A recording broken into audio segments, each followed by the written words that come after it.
And we're live. Hey guys, good evening and welcome to my exciting channel. We're discussing Mandela effects and the like. Thanks for joining me today as we uncover the mysteries of the Mandela effect itself and find out the true meaning of it all. We must discover what is really happening, what is really going on here, to change these things that we know and hold dear to us. And let us help others discover the meaning of the Mandela effect and how it affects them and the price of milk. Thank you. And be sure to hit the like and subscribe down below.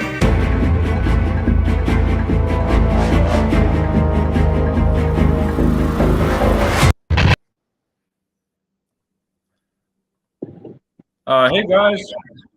Hey guys, Esther, love your picture, girl.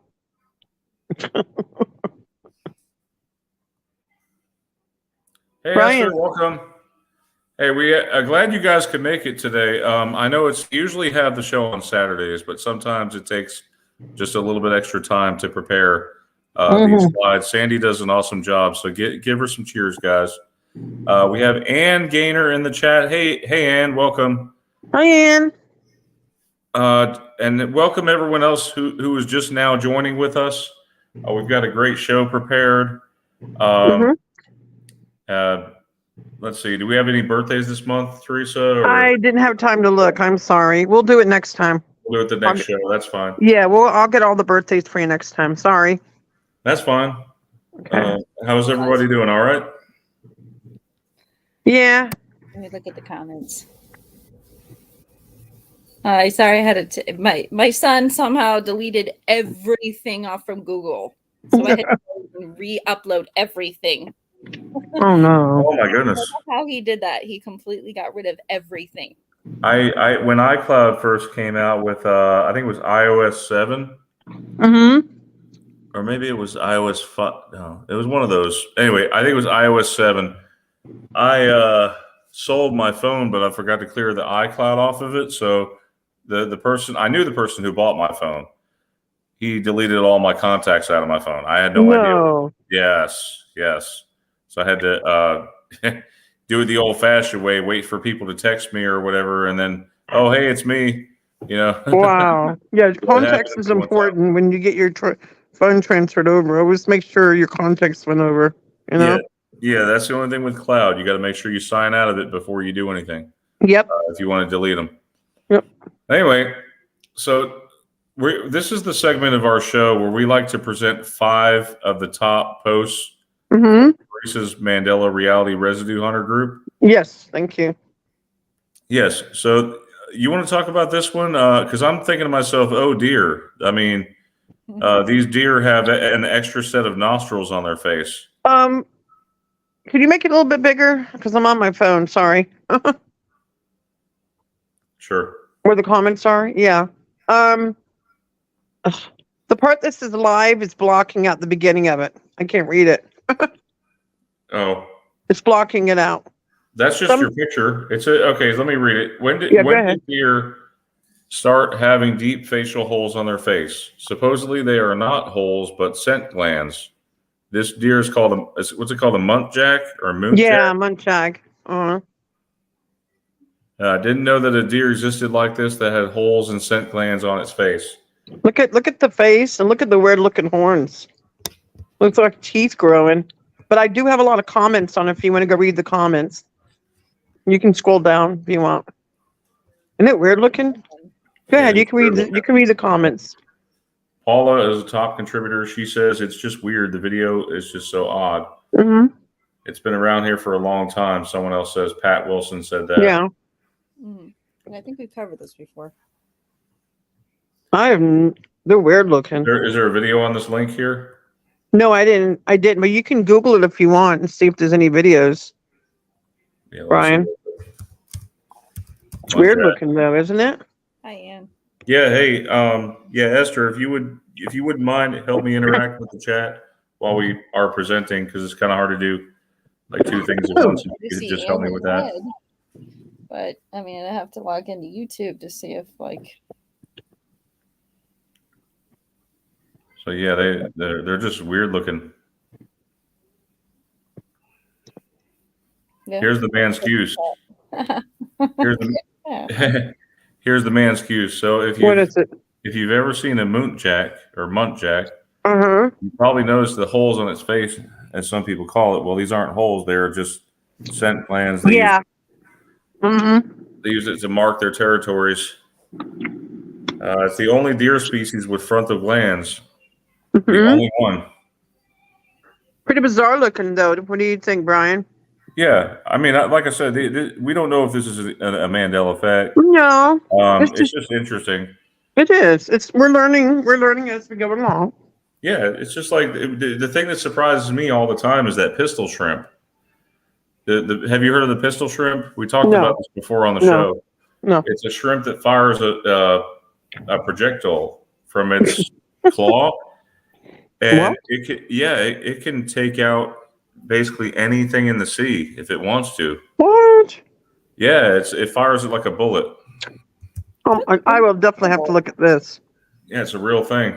Weird. Mm-hmm. Really tiny things too. Yeah. Just to get out the shrimp. I don't want to get copyright here, so I'll just turn the sound. Maybe I'll fast forward it here. This to me is and it's a crack shot. One of its two claws functions just like a handgun. It's real. Yeah, it fires like a handgun. Targets. It gets hotter than the sun. Wow. Projectile. The claw I've is cocked. never. Watch. It's cocked like a pistol. The claw snaps shut so fast. Whoa. Yeah. No. Yeah. You haven't heard this one yet? Like a little gunslinger. Okay. You're not seeing it on the screen, or are you? Yeah, you are. Yeah. Okay. It's Just weird. making sure.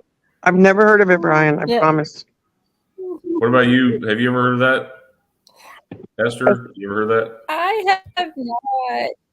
I just keep hearing you've seen the Shark's Tale with the little shrimp guy. I just keep hearing his voice in my head. That's why I'm laughing. Mm-hmm. I don't care about sister's kids. Same about this little bitty shrimp, like shooting something out of his hand, and it's just absolutely funny. Oh my gosh, Chris Pratt is here? Yeah. Dude, Chris, we haven't seen you in a long time, buddy. Mm-mm. Ed Hen's here. Wow. Ryogumi Makito. Sorry. Oh. Bioweapon, the bullety thing. He goes by a different Brian. What? I think it's a different name for that person. Yeah, from the other guy. For Chris Pratt? Yeah, look what it says. Scroll up. I did. It says he's Cosmo. Yeah, Cosmo. Yes, I remember Cosmo. Oh, I didn't know he went by the name Chris Pratt. Yeah. He's a longtime follower. I just hadn't seen him in a while. Wow. Oh, cool. Awesome. Cool. Good to have you back, man. Ed Hen. Ed Hen. He's really surprised that we started at a reasonable time. Yeah, I know. I was passed out from belief. Have you guys? What about you guys in the chat who are here with us? Have you noticed any brand new effects? If you have, post them in the comments, and we'll be glad to research those later. So Esther, would you make a note if you see any new effects from their audience, and notate who discovered it, I guess, or where they found it? Anyway, we got more, Brian. We got more to show. My group. We got 4 more. Yep. From Teresa's group. So let's have a look at this one. There's an interesting one coming. You want to talk about this one from Floyd Henderson? Yeah. He thought Jerry Lewis just died, and I thought he died a few years ago. Well, he just died again. We're talking about the actor this time. Wait, that's weird. No, I heard 3 of them die. Like, there was like 3 times where I heard Jerry Lewis die. Oh, he died again. Yeah. Wikipedia said he died in 2017. Yeah, but look what this article says. So August 91 on August 20th, 2017. Someone said, I thought he died in the 2000s. See, but look at the article when you click on it. That makes no sense. Unless this is an old article. Wait, unless it's an old article, I didn't catch it. I have to go back to present it because it opened up a new tab. Sorry. All right. That's okay. What date does it give? Oh my God. Look, 2023. What? Look at that. Look at the date of it, Brian. Yeah. No. Yeah, that's weird. No. He died years ago. I remember that. No. This is wrong. Yeah, that's a weird one. Yeah, because I could have sworn I heard like he died again. He had to have. Yeah, because I remember the singer, the one that bangs on the piano. I know he died, but I also remember the actor Jerry Lewis dying. Because you got Jerry Lee Lewis, and then you got Jerry Lewis. This is freaking me out. Yeah, I thought this was a good one. They're saying Yep. Jerry Lewis died August 20th, 2017. Yeah, but look at the article.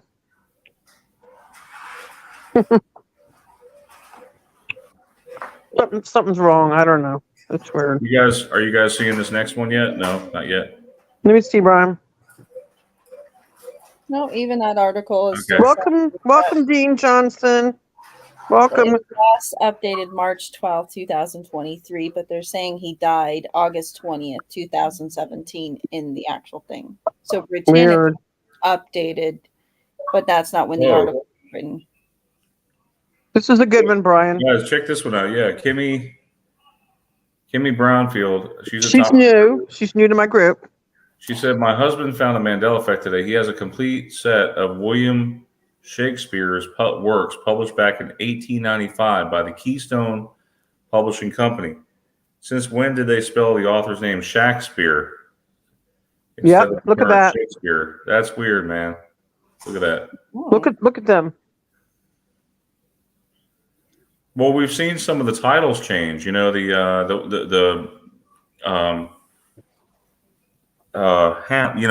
The portion that changed was in the title. In Hamlet. I don't get this, Brian. How could this change? Yeah, it Scroll says down. Look at that. William Shakespeare. That's got to be a typo. What? No, it's all over the place, Brian.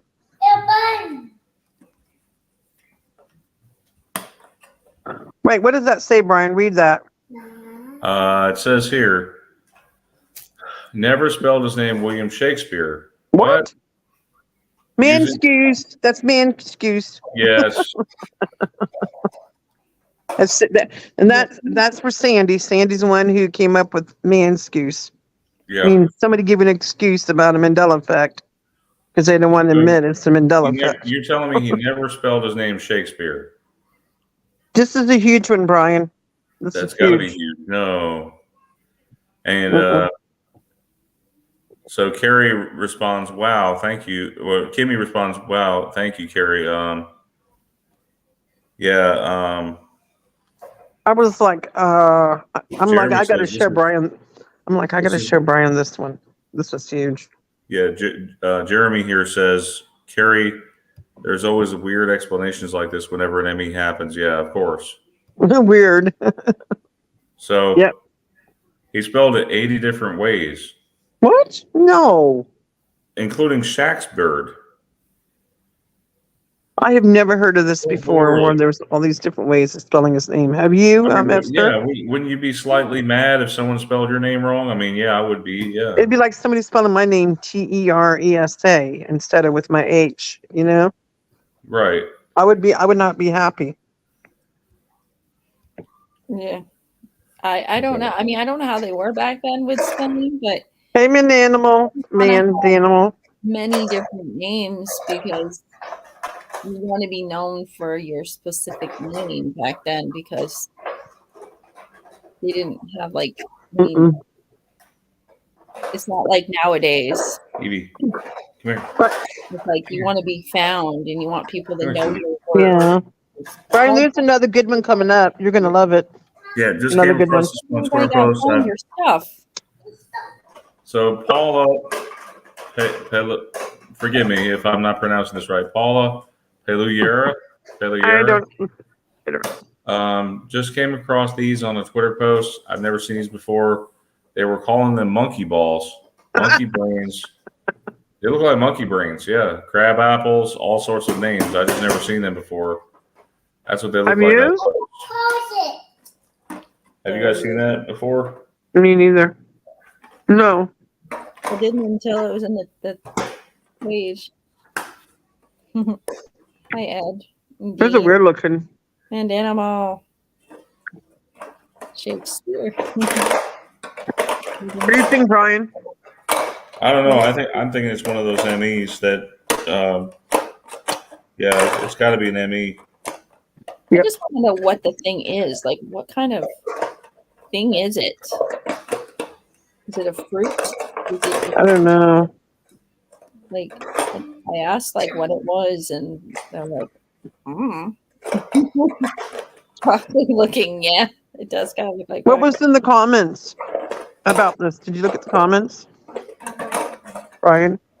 What's that? What about the comments? Comments. Let's look here. Are there any comments? Yeah, there's a few. Nice. Esther says, "What are those?" like, what are they?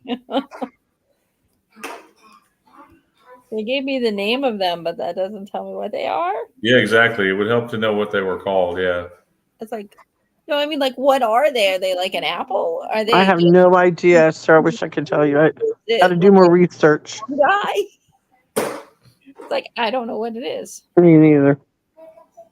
The broccoli-ish looking. That's what I could agree with that. Mr. Mikado says here. Yeah, I agree, Mr. Mikado. All right.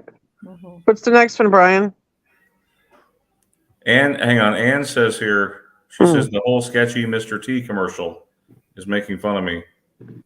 Oh, it's making fun of the Emmy. That's what it is. Yeah. So anyway, does anybody remember Michael Jackson, in this case, wearing this weird looking black top with a hoodie and zipper under a jacket? Wait It looks so till off. you see this, Brian. Wait till you see this. it. I swear it was a button-down, dressy black top. Found more residue. And I give credit to that guy, Kevin. See that? I did have show his name, so I'm not taking credit for this one. Now look what it says. Look, there's residue there too. Yeah, it says here, Mr. Jackson wore his look with a black button-down. That's my residue. And look what he's wearing now, guys. Look at the zoom in on it, Brian, on his picture. Look at it. You see it? Yeah, let's have a look here. And there, like I said, there is a few pieces of residue when you click on it. Yeah, look what he's wearing. See it? Please tell me. To me, it was a button down. Look at it now. Now it's a hoodie. Doesn't that look off?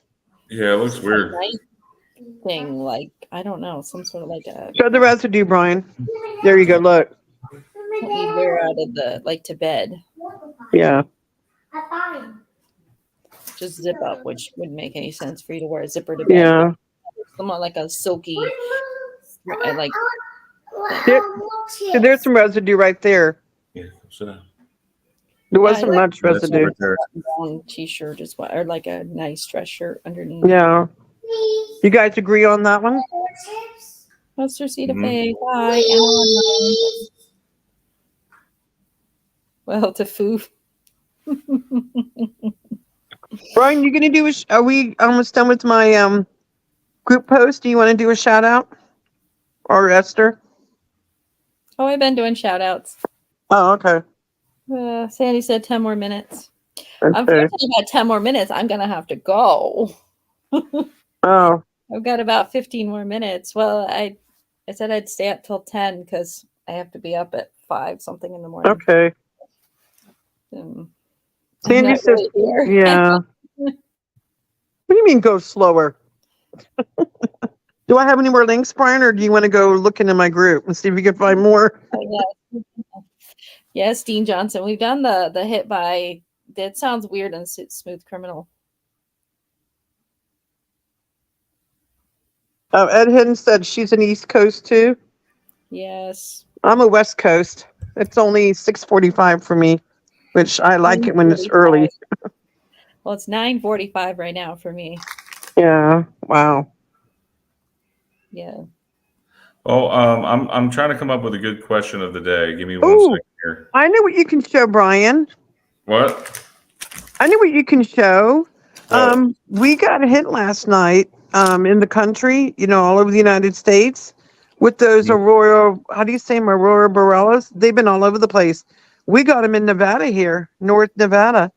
They're hitting, and they're going to hit again tonight. And if you guys can see them, you're going to be super lucky. Oh, yeah. The sun is really, Brian, if you want to share some pictures of that, it'll be really cool to show them. It's been raining here, so Yeah. See them. You want to see if you can find any pictures? They're all over the internet. Okay. Aurora. Yeah. Hang on a minute. Right. I kind of want- wish I could see them. I don't know. I don't think I'm northern enough. Yeah. You But saying there's supposedly aurora borealis? northern Nevada. Yeah. Make sure you put solar, yeah. Okay. This is like from 6 hours ago. Yeah. Right now it's dark in some places. Then we can find some pictures. I'm going to look out my window tonight or maybe just walk outside, but I doubt I'm not away from the lights and I probably wouldn't be able to see them. I would say the person that typically posts stuff like that on Facebook, Yeah. friends, is out of. They're not even in the country right now. Wait. You're telling me we're witnessing this from the middle of the country? Yeah, all over the place. Yeah. You know where See if the you can Ozarks find the map. See if you can find a map of it. That'll show you. Teresa, I'm trying to get my word across here. Well, About the Ozarks. What You know about where the Ozarks are, right? no. They're in like Missouri. That's what I'm trying to tell you. It's affecting the whole United States. It's a very bizarre thing going on right now, and it's because of the sun. Yeah, but we're not supposed to see this stuff. It's usually in the northern hemisphere. I know, Brian. That's why I wanted to show this. This is I know very. it usually occurs close to the North Pole or close to the South Pole. Maybe there's something going on. I think there's something going on with the sun. The poles are flipping, or something. I don't know. See if you can find more on it, Brian. Yeah, there's something causing this phenomenon to go even where it's not supposed to be going. Yeah. Yeah, there you go. Check it out. Show the map, Brian. Oh, no, that's not it. Never mind. Wrong map. You're looking at a different map. There's more there. You just got to Google it.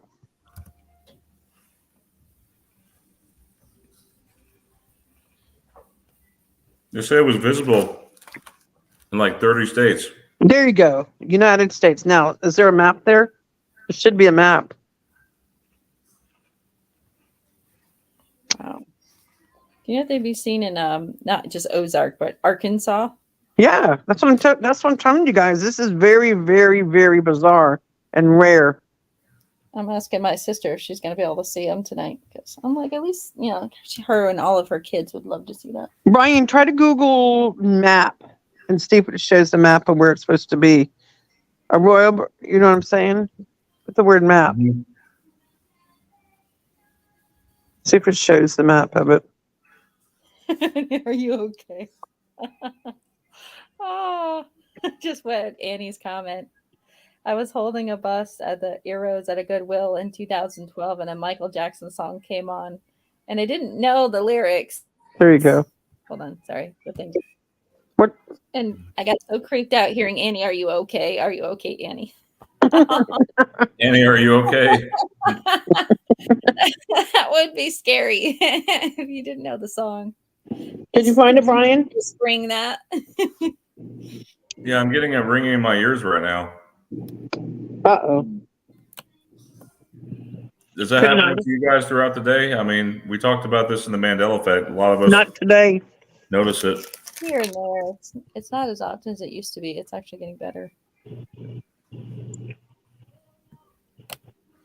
Okay. It should be all over the Yeah. internet, Brian. Usually it's closer to the North Pole.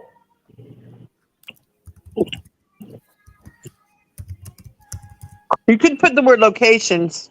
Maybe if you put locations, it'll show a map. It says right here. I hope they don't take over. And animal.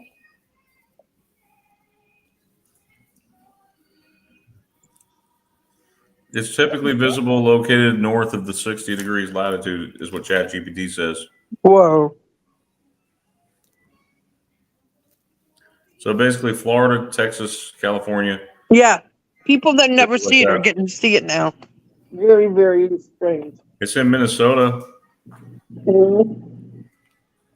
Yeah, it's weird. Now all of a sudden I'm hearing ringing. That was fine. All of a sudden I hear it. Hey, check this out. I'm gonna show you. I'll show you guys the YouTube from USA Today.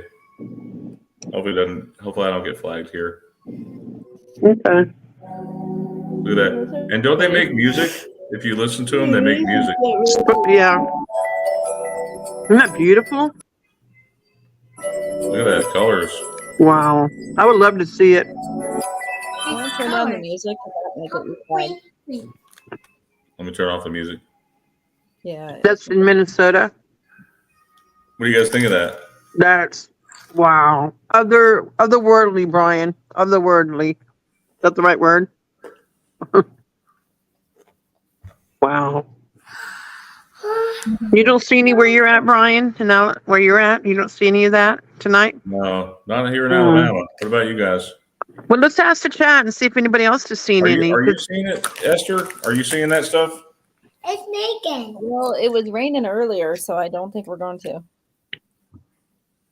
Then, hey, Brian. Then Yeah. Gainer said it was a class G4 or whatever, strongest on record. Yeah, That's what I meant. Yeah, the stronger it is, the better chance you have it to see it in weird locations that you would never see it at. Yeah, this is huge.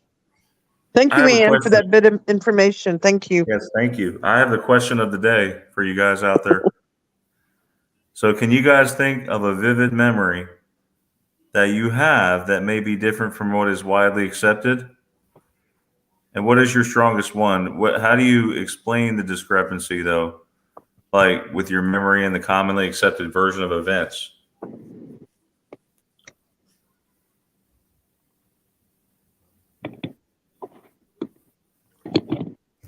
Brian, do you want to do a Anyone? caller? Call in? Well, we're waiting on Sandy. That doesn't help Let's me see how out. much. Okay. If you do a call in, I don't know how long it's going to take Sandy and Jeff to do what they're doing.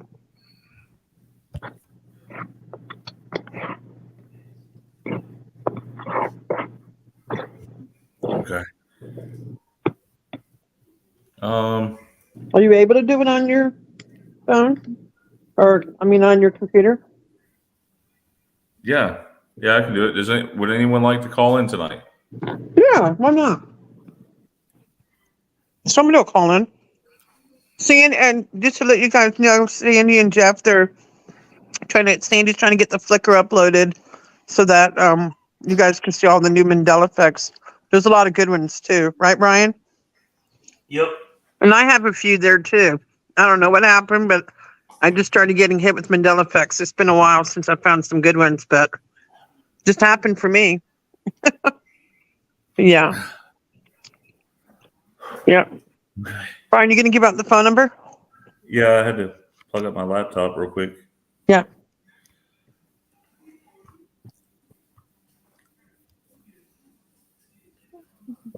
Welcome, Mustard Seed of Faith.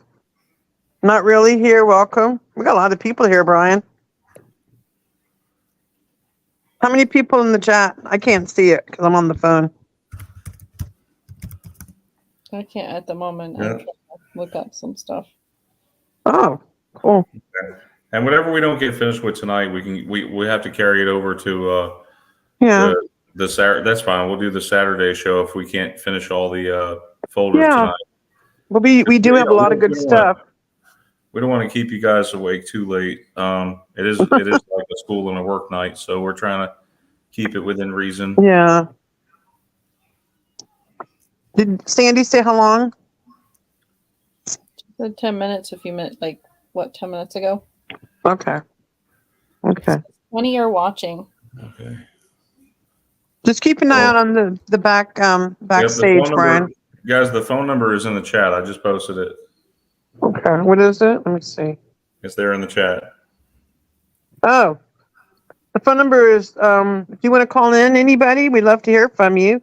It's 850-764-1552. Again, it's 850-764-1552. Go ahead and call in if you want to talk about a Mandela effects or any other things related to it. Feel free, guys, share your experience, with us. And Yeah. it's great when you can talk about other people who are like-minded. You can Yeah. talk to people, Yep, we're here.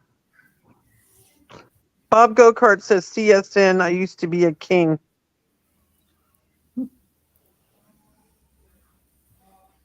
Anybody, you can call in if you like. 850-764-1552.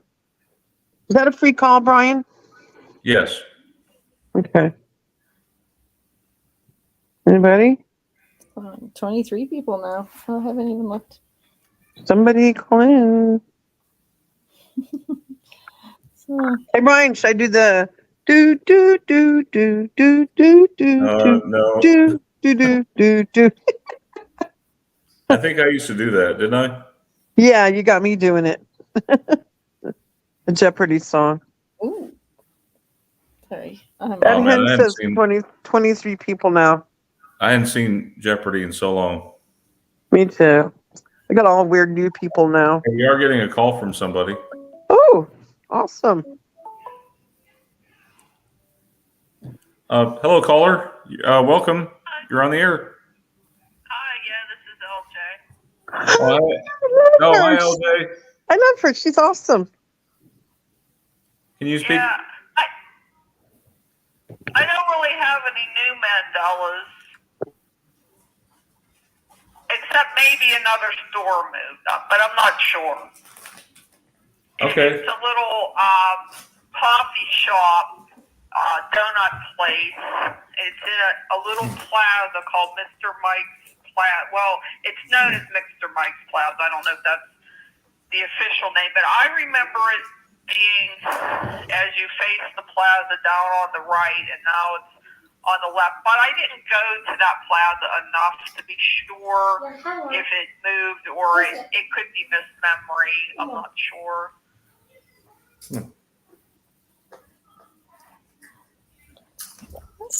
Wait, what moved slowly to what moved to the right? Maybe. I'm not sure.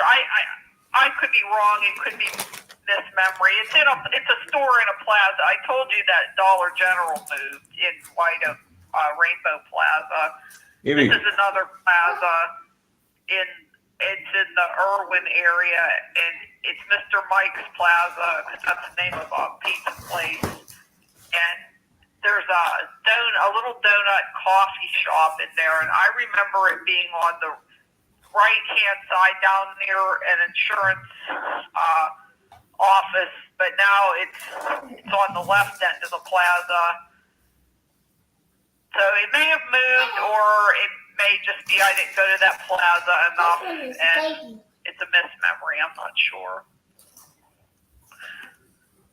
But the Dollar General, I'm more strong on it having moved into Rainbow Plaza. So it just basically moved.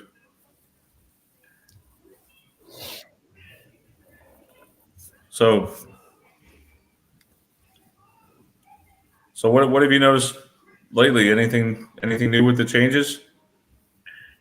Just that one. That's the only thing I think major that I noticed new. I'll tell you what I noticed. Now this isn't like, hang on a minute here.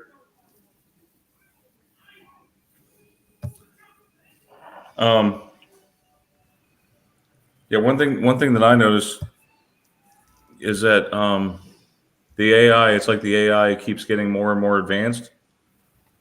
It's not not Mandela effect related, but just the end of November.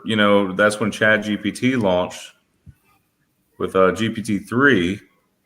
They're on GPT-4 now.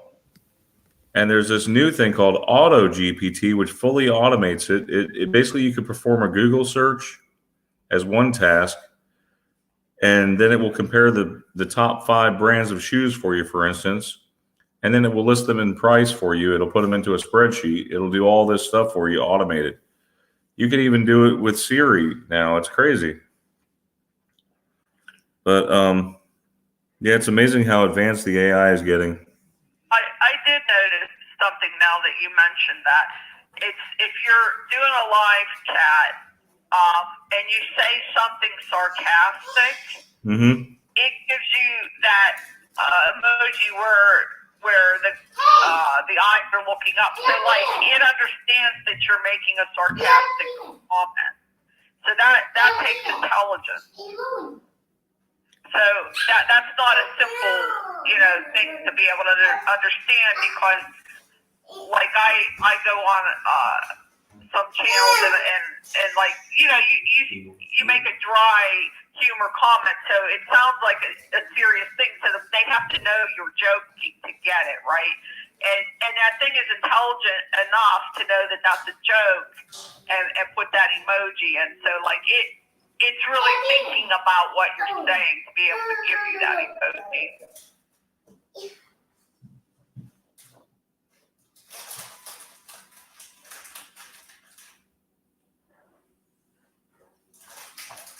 It takes a high level of intelligence and also screening of what you're saying to be able to do that. Well, I'm still wondering what GPT-5 is going to bring. It's like all these applications now are integrating ChatGPT into their platform, and it's supposed to make life easier. There's supposed to be like, in other words, you'll be able to. This is what I would like. Okay, this is in my opinion. I would like something that will search every single auto dealer. It will shop around for you, and it will find you the best deal in your area for a vehicle that you're looking for. Basically like a scout. In other words, like a scout bot. That would be awesome. Don't you think? Yeah, but what I'm finding is the technology is getting dumber and harder to use on the user end. I'm trying to think of some examples. There's a couple things that keep happening lately that the technology is getting dumber for me and harder to use. I'm trying to think what it's been doing. One of them is shopping. You try to shop. I know what it is. It's like on some, like, you might go on Amazon or some of them, and I know what it is. And like, you'll put in a very, very specific product, a brand name. I want this brand, this variety, these many ounces. It's very, very specific. Okay. So then it brings up pictures of that. Okay. So here's your thing you want to search. Okay. Then I put it. Sorry, guys. Low to high price, because that's how most people want to shop. Low to high price. That's what I always pick. So then, when you go low to high price, it just starts showing you every brand and variety of all kind of things that may or may not even be related, and it totally messes up your search. And I find it doing this on multiple shopping sites. It does this. It's like they're on purpose trying to make it hard to shop.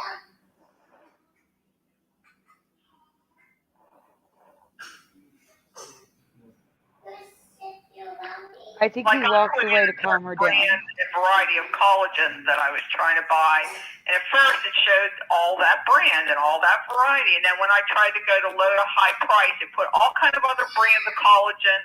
And it put collagen cosmetics in there, which I was looking for, the thing I was looking for was edible. So some of it's not even related. Some of it was this other product with a tiny bit of collagen in it somewhere. And this would all be jumbled up, so they're making it harder to do things. I missed part of the call because I just got here. So What? I said I missed part of your call because I just got here. What's can't going really on? tell what Can you're you saying. do a quick summary of what's going on with collagen? Collagen?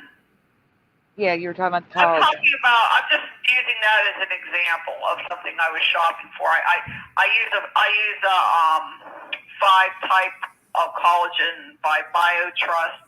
It really works really well. So I was trying to buy that. So I put BioTrust, unflavored, multi-collagen. So I put that in, and at first that's what it shows: pictures of blue and white bags, the exact thing I'm looking for. Then I choose search, and I put price low to high, and then all these other brands of collagen come up. Collagen cosmetics come up. Things that just have a tiny bit of collagen in them come, and they're all jumbled. Oh, I hate that. Like, 'cause they're showing you the lowest price and they're showing you sponsored stuff first, right? What? Are they I showing can't you? really hear you. I know it's because he's not using you're on that's why he can't mute, because if he mutes, we won't hear you anymore. Yeah, if I mute, they won't hear you. Sorry. I was just saying that. I'm trying to hear her, but it's just not loud enough, and it's slightly echoey. Gotcha. Let me see if I can turn it up a little bit with this.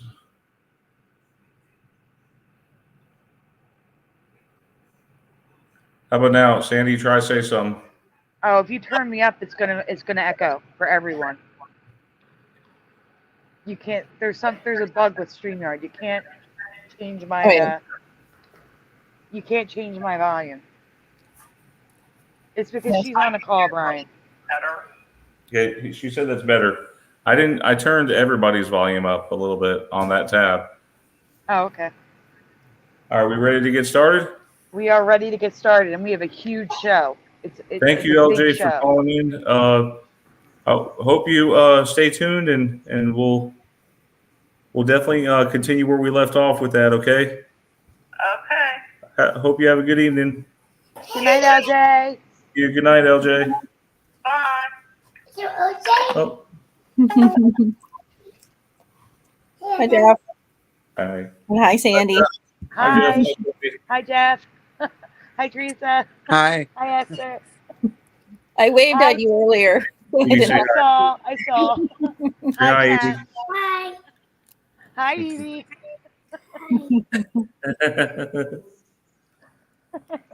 It's Megan.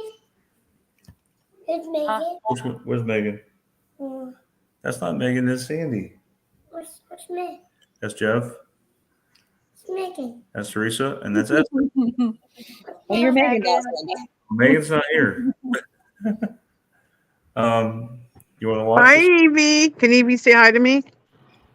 She did. She said hi to everybody. Hi, Evie. I hear her. Hi. Hi. All right, guys. Thank you for waiting. The reason why it took so long is one folder is the size of the entire show. So one folder is the size of all the other folders put together. And Flickr just wasn't having it. So thank you, Jeff, for helping. And thank you all for waiting for the show to, the slides to start. But You're welcome. we have a lot to talk about tonight. We got a lot of people in the chat too, don't we? Well, I only have 9 over here. Oh, Well, we have Brian? 20 hours. How many you have, Brian? I don't know. Shows that we have 20. We have 30 right now. 30 people. 20. 20. Is it 20? I can't tell. So 30 total. He's right, about 30. So Got it. how about we're gonna, Brian, you're gonna go right in order. You're gonna start with the logo and residue folder because we're trying to get through Teresa's stuff first. Mm-hmm. And Esther's got something in the logo and residue folder to talk about as well. So I figured we'd start there. Oh, cool, Esther. I did. I forgot. She's like, Rumor. what? What? All right. So first, is you, Brian.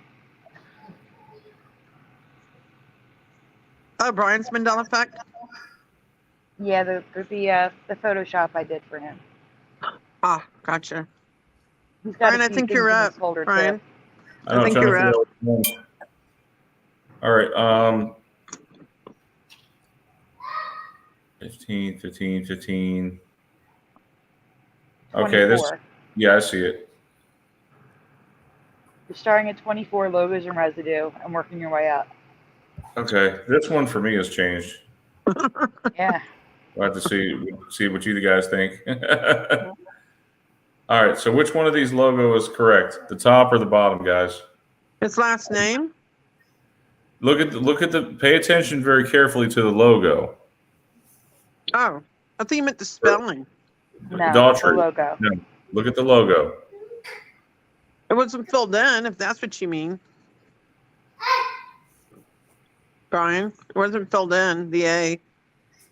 Right. Well, hold on, Teresa. We're waiting for the response from the audience. All right. I don't see any responses in my chat at all.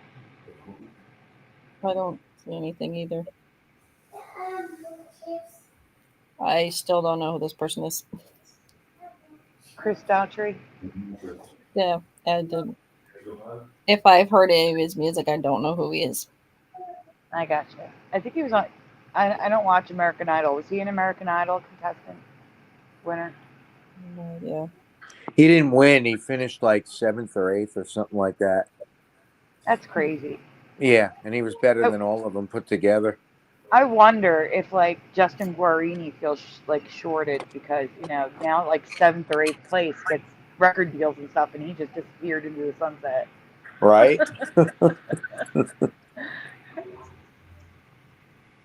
Yeah. Hey, TD Mage, it's okay. What's his biggest hit? The one that's Mandela. I know. I'm trying to remember the name of it. Home. Home. Changed from I'm coming home to I'm going home. I thought it was I'm coming home. Somebody should write a song about that. It was I'm coming home. Yeah. Now it's I'm going home. That's a good name for a song. Hi, Michael E. The one that's been Mandela. Hi, Quentin Danto. Hi, Mustard Seed of Faith. Hi, Karen, Melanie. Okay, so which one is the correct one, guys? Which one do you remember? Hi, Robert Humphrey. Hi, Ryogami, Mikado, tomato, So far, tomato. nobody knows who he is. Well, for me, it was the top one. Now it's the bottom one. Would you believe that they filled in the A now? And they also filled in the R a bit, which I cleaned up a bit too. Well, I mean, yeah, but the The A most is prominent fully one is the A. filled in. Yes. Mhm.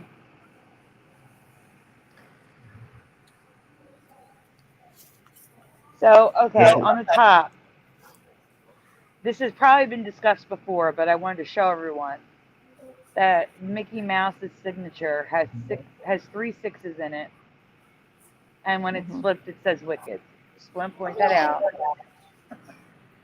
With everything that's happening with Disney, I wanted to show everyone this again, that there's 3 6s in Mickey, and it's Wicked upside down.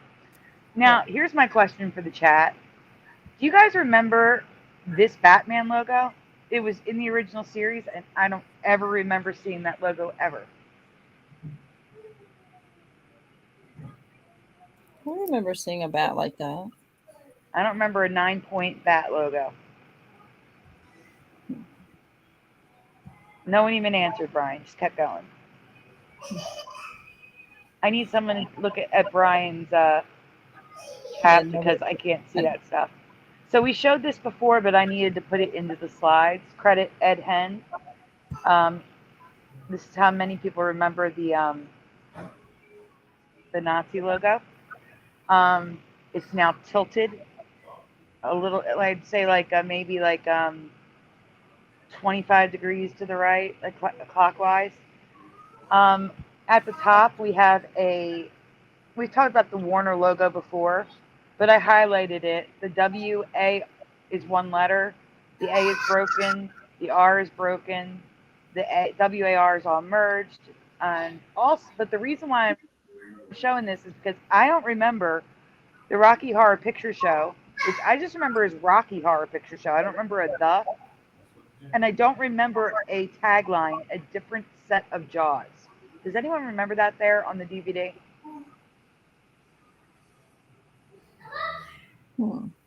I agree, TD Maids. That looks like teeth on the Batman logo. Teresa, Teresa, do you remember Rocky Horror Picture Show or the Rocky Horror Picture Show? I got to think about that one because I've seen it so many times. We would just call it Rocky Horror. We would shorten it and just call it Rocky Horror. Yeah, I don't remember the being there very much. For me, it was always just Rocky Horror Show. I do Me remember too. Yeah. Mandela will know the. No, I don't remember the. But then again, the DVD. I don't know much about the actual DVD, but I have seen like my ex actually was in a Rocky Horror Picture theater production, and I don't remember a second name ever being placed on it. And you remember Rocky because you didn't even say that just now. Yeah, I do remember. I shorten it because it's easier just to say less words. Oh, okay, I got you. Yeah, I remember the Rocky Horror. Yeah, what is it gonna in his mouth? He's biting on his lip. It's his teeth. Yeah, but it looks like he's got something in his mouth. It's his teeth. Yeah, but something coming off the teeth. Oh, I see what you're saying. Well, this might not be an American release. I don't know. This is an Australian who collects DVDs and VHSs from all over the world. Some are American, some are Greek, like the one on the left. I don't know if that's an American one or not, but I don't remember a tagline, a different set of jaws underneath. Doesn't it? No, that wasn't there. It looks ridiculous. Did I ever tell you guys the story about my friend who was in a Rocky Horror Picture Show? And one of the girls in his show was Piper Perabo. And I met her at that show. Yeah, I met her before she was famous. My friend was friends with her. I had no idea who she was. I don't know who she is either. She's the girl from Coyote Ugly, that movie Coyote Ugly. Oh, okay. Believe it or not, I've never seen it. Really? Yeah. John Goodman was in that too. Whoa, look at that swastika. My chat, Analog Line remembers Rocky. Eddie Von Balloons, Eddie Von Keem remembers the. I don't remember the says High Pockets. Karen Melanie says no the. No one's commenting in my chat on the tagline. All right, guys. Do you remember the Three Stooges? The O's being intertwined like cocoon, like an infinity symbol. Because You mean like a chain? Yeah, I don't remember that. No, I love the Three Stooges. That doesn't look. That looks weird. I like the movie. The movie was awesome. Well, the movie is not intertwined. It's a little merged. That's why it's got a red block around it on the inside. But I'll take the little merging as opposed to interlinking. Why does Curly look so much like Adam Sandler right there on the right? He's got more. Wait, hold on. Isn't that in the Mandela effect? He's got more hair. Curly has more hair now. I said that the other day. I think that's an older effect. I think Curly was more bald. Brian, it was covered. I remember it. It was covered. No, he did not have that much hair. Nope. It's not that he didn't have that much hair for me. It's that his hair was curlier. It was more like the one on the bottom as opposed to the one on the top. Yes, it wasn't like the one on the top where he has like a widow's peak right there. And he also has like a loose perm. It's just loose. It's like wavy hair. It's not curly. Larry kind of looks like Edward Scissorhands there. He does. Does he in the top picture? Yeah. All right, we can go on. We got a lot to get through. So Brian, here's your thing. This is a new show that's coming out or is out now. Well, April 28th, so it's coming next week. Citadel. Look at the weird A. How it's cut off like that. And nothing else is. It's just the A. Mm-hmm. Esther, you're up. Oh yes, the Red Dwarf. I was watching this. Was it last night? I think it was. Yeah, it was last night, and I was watching the. What episode was it? Oh my word! Why am I forgetting the episode all of a sudden? Well, basically, him and a scudder was playing checkers, and I noticed that the checkerboard was missing something, and I don't know like what else you have on here, but it used to be. I don't know if I want to. Does anybody know Red Dwarf? I do. I love this episode. I've watched it like many times. I'm trying to remember the exact episode. I'm trying to remember now. I watched so many in a row that it's like I remember he was playing with the scudder, he was playing the checkers. And what's the issue with this one? He got hit. I'm trying to remember the episode. Well, I wanted to see if anybody knew Red Dwarf, but it was a checkerboard, and you could see red checkers for the scudder, and in the middle of it, the very center, it used to have dark blue checkers as well, like just one stack where Rimmer was. That's Rimmer's thing. Now it says Rimmer. There's no checkers at all. It just says Rimmer above it, which as you can see on the screen, it says Rimmer. Yeah, there's no checkers around it at all, except Like, all you can see is a few red checkers in the front. That's it. I remember watching this episode going, oh, that's so funny, because when you watch it, you have to pay attention to that little detail, or this makes no sense. What is that supposed to be? That Rimmer there? Is that like a nameplate or something? Yeah, Rimmer is his name. Okay. It's supposed to be a stack of blue checkers. Yeah, it's like a dark blue checker, like a navy blue. That's what color they were. And then, except because they were talking, because they were joking, he's like, I'm about to beat this scudder. He's like, but you only have one move left. You have one thing on the board. And he's like, yeah, but in 5 minutes, his shift is over and he has to go back to work. So he wins by default. What is this show? Red Dwarf. I've never heard of it. Is he the Red Dwarf, or what is the Red Dwarf? Red Dwarf it's a sci-fi British show. So it's named really after the ship they're on. Yeah, it basically Lister gets basically the whole crew gets wiped out by the radiation leak. Lister was put into stasis for 3 million years till it was cleared up. He got brought out. Everybody's dead. It's just him, the cat that evolved from his cat was safely sealed in the hull. And then you got, like I said, Rimmer, who's a hologram who got brought back to basically keep Lister sane. And then you got the Skedders, and then they eventually find Crichton, and they go on all kinds of adventures. And it's a fun show. And like I said, I've always noticed the chessboard or checkerboard because the scene is talking about you only have one thing left, so you have to notice that detail. So that's where I was like, where did the Rimmer sign come from? So, and I don't remember that Rimmer sign ever there. Yeah, and I just watched it like 3 or 4 days before then. So it's like, well, it changed in that time frame because the time I'd seen it before wasn't there. And then it changed when I was watching it. I do want to say, go back for 1 second, Brian. Yeah. Like, this is a low quality image because she's taking a picture of her television. Yeah. But when you're watching the show, you can clearly read Rimmer on his shirt. I don't understand why you need that nameplate there.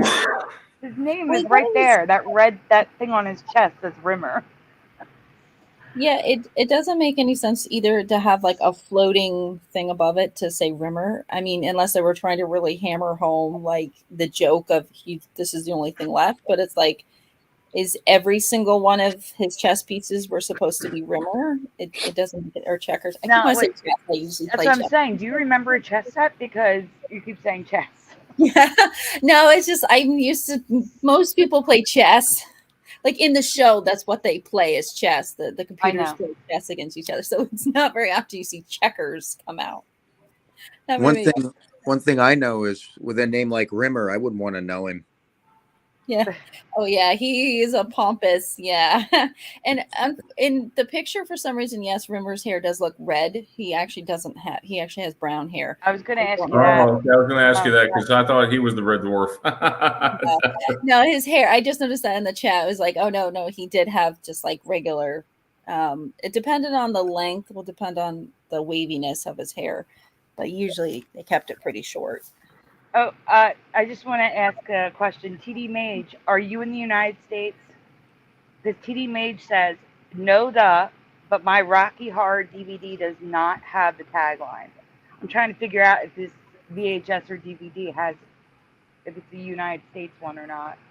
It could be an Australian one because, like I said, it's Minty, what is it, Minty Comedic Productions?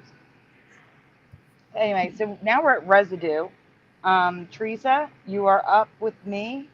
You have one here, Teresa. The rest are mine. All right. You want to talk about yours? Yeah, the Richard Simmons one. Yep. Okay. I don't know if you want to zoom in on it. As we know, this is an older, in fact, Richard Simmons. That he supposedly, a lot of people remember him wearing a headband. And what was the other? The wristbands. I remember wristbands too. Yeah. And I don't know if he wore leg warmers or not. I think there was I more know. of a I woman. remember leg warmers too. Yeah, Yeah. Yes, that's what we covered. Leg warmers, headband. Okay. The headband was, I think, money bags. Mm-hmm. And then we were going to cover it, and I'm like, oh my God, where are the wristbands and the leg warmers? Well, I found this residue, the top right-hand side there, and it actually says Rich, and it looks like they were selling something here. Richard Simmons Fitness Head and Wrist Sweating Bands, and there you go, Richard Simmons. And I thought this is good residue. Why else would they be selling it? You know. Look at that, Richard, the way it's written on the headband, and yeah, like it's going through the end. Yeah, I'm proud of this residue. And the E's broken. So my other residue is. I'm sorry. Go ahead, Esther. I was just saying that D does look weird, but I will say that font does kind of look familiar, though. The Simmons looks right to me. It's besides it being merged. But the E breaking through on fitness and the R going into the M, I don't remember that. The H and the A are connected too. And the D is broken in a very weird way. Okay, so on the left we have the Statue of Liberty with less of a she's not on a starboard. And we also have the book instead of the tablet. Gutfeld, we have Red Bar American flag on his belt. And we have a British chip. Wait, hold on. Let me zoom in on that. Okay. And then we have a British store with British flags everywhere, all residue. Like a store in America that sells British products. Yeah, that looks perfect. Yeah. Oh, my goodness. Mm-hmm. It's not that crazy pinwheel looking one. Yep. It's not the Union Jack. Thank you. The Union Jack. Teresa, this whole page is you. Go for it.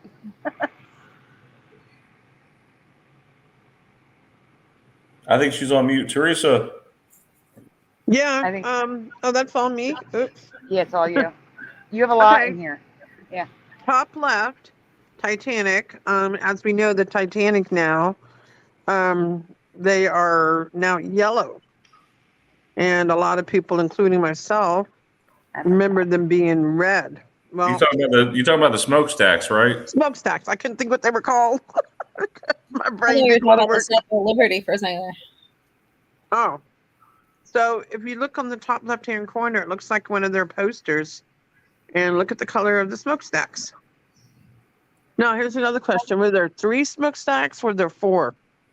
That's another question. There's 4. Okay. The one on the right. I was in Big Lots over the weekend, and I happened to see, they had some patriotic stuff there. I guess, I don't know what they were celebrating, probably getting ready for 4th of July in April, maybe. And I came across the Red Bar pillow. I almost bought it. You see it there, the Red Bar? Yes, we see it. And then the T-shirt, which is a two bottoms one, and on the left is zoomed in. That T-shirt is from Walmart. No, I didn't buy it. But if you look at the tablet, it is now square. And now when you look at the Statue of Liberty, it's got like notches in hair. it. Yeah. You forgot the hair. It's got the hair down. Like Oh, you I didn't even remember. notice that. Yeah. Her hair is down, and now it's looks really weird. You want to explain how the hair looks, Sandy? Well, the hair is pulled back in a I don't know how to pronounce it. Chignon. Yeah. I don't know. It's Japanese. So yeah, I remember Statue of Liberty having her hair down, and actually the book not being looking square, but now it's got those notches in the corner, one in each corner. I'm not, like I said, that those shirts are from yeah. Yep. Oh. All right, Brian. Is that This mine you too? again. Yep, keep going. Left hand side, the effect that woke me up. I got excited when I seen this residue. Skechers for me, I always had a T, and that was my wake up Mandela effect, and I'll never forget that day. On the right, we have. You want to zoom in on that one? It says McMahon Publishers Clearinghouse. Yeah, and as we know now, he's American Family. What is it? American Family. Yeah. American Family Publishers. Yeah. Check out this residue. Yeah. Supposedly he was never affiliated with them. Yep. Left-hand corner, we got a cat there with the Uncle Sam hat with the Guys, stars and the stripes, and now there's it's so blank. There's so much residue out there for that too. The McMahon. Yeah. The one on the right is, I believe this is the bike shop or somewhere. Yes. And the patch, if you notice, it's he's got the monocle. As we know, the Monopoly Man no longer has a monocle, but this is residue for him having the monocle. I thought it was pretty good. It's even got it down to the mustache. Yeah. Yep. See it all the way down. And I 100% remember the monocle. Okay, Jeff, you are up. There you go, Jeff.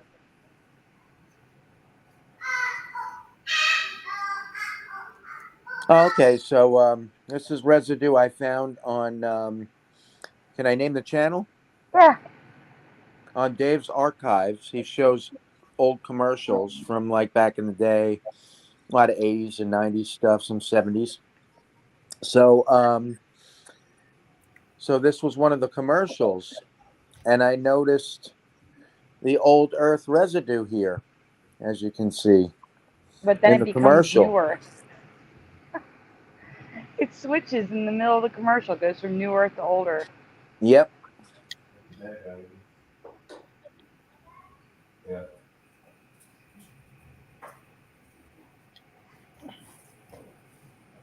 Look how small Cuba is. Look how small Greenland is.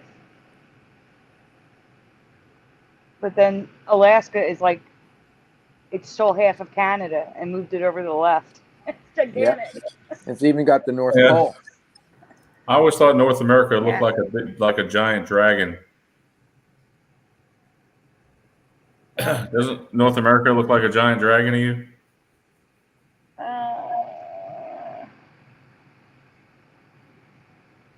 I don't know. I have to look at it. I'd have to look. Is that the end of the folder, Brian? Yep. Okay, good. We're moving on to the Mandela effect. Teresa is up like 3 times in a row, or 4. Teresa, I did not get your bears done. I got everything else done though. You know that dog I'm tree. sorry, what did you say, Sandy? You got I what? said I didn't get your bears done. They'll be next week with your That's other fine. new one. That's fine. And then my other new one, the other new one I found today. Yep. Okay. Am I up right now? As soon as he loads it. And I'm up. Okay. Yay. A lot of you guys probably won't know this one unless you lived in Orlando. But this you're is going to say it, and then they can spell it based on what they think it's spelled. This is a local Mandela, and it's in Orlando, Florida, where I grew up at. no longer there now. A park in a neighborhood of Orlando has changed for me. This is a huge new one for me. If you are familiar with the place, or want to spell it how you think it should be spelled, please fill it in the blank. Can we say it? Hold on a minute. What is it? Englewood? Is it Englewood? Yes, Englewood. How do you think it's spelled? Probably Engle. Okay, I agree. And it's changed for me. It's freaking me out.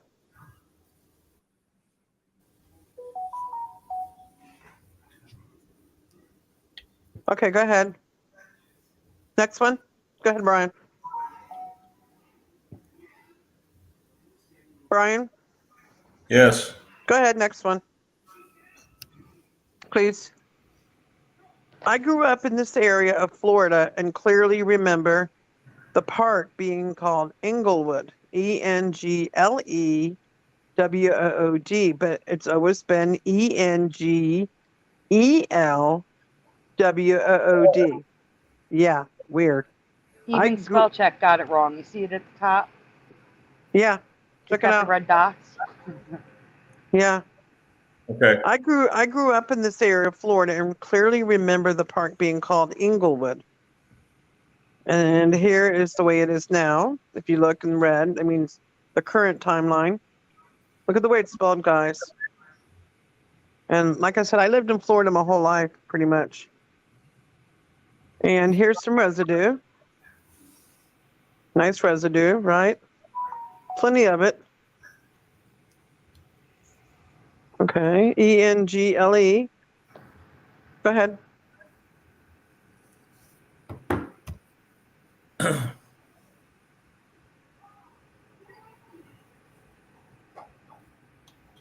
It does look weird, EL. I will say it does look weird. Yeah, and this one really hit me hard. I found it in an Orlando group, for people who grew up in Florida, and I was looking like, that's not spelled right, and that's how I found it in the local, the group for people who grew up there in Florida, Orlando. All right, Teresa, we have to move faster because Brian wants to shove an hour and a half of stuff. Okay, It what's took me next? 3 days to do in 20 minutes. Okay, go ahead. I'm ready. We're going to go faster, people, so pay attention. No, I didn't. Sandy, I didn't say that. I said that we have to cover as much as we can. The rest can spill over to Saturday, whatever we don't. Okay, go ahead. I'll go faster. I'm drinking some more. I'm drinking some juice. Keep me awake. I don't even know what it's called. I'm drinking Splash, V8 Splash Berry Blend. So Journey frontman, Teresa.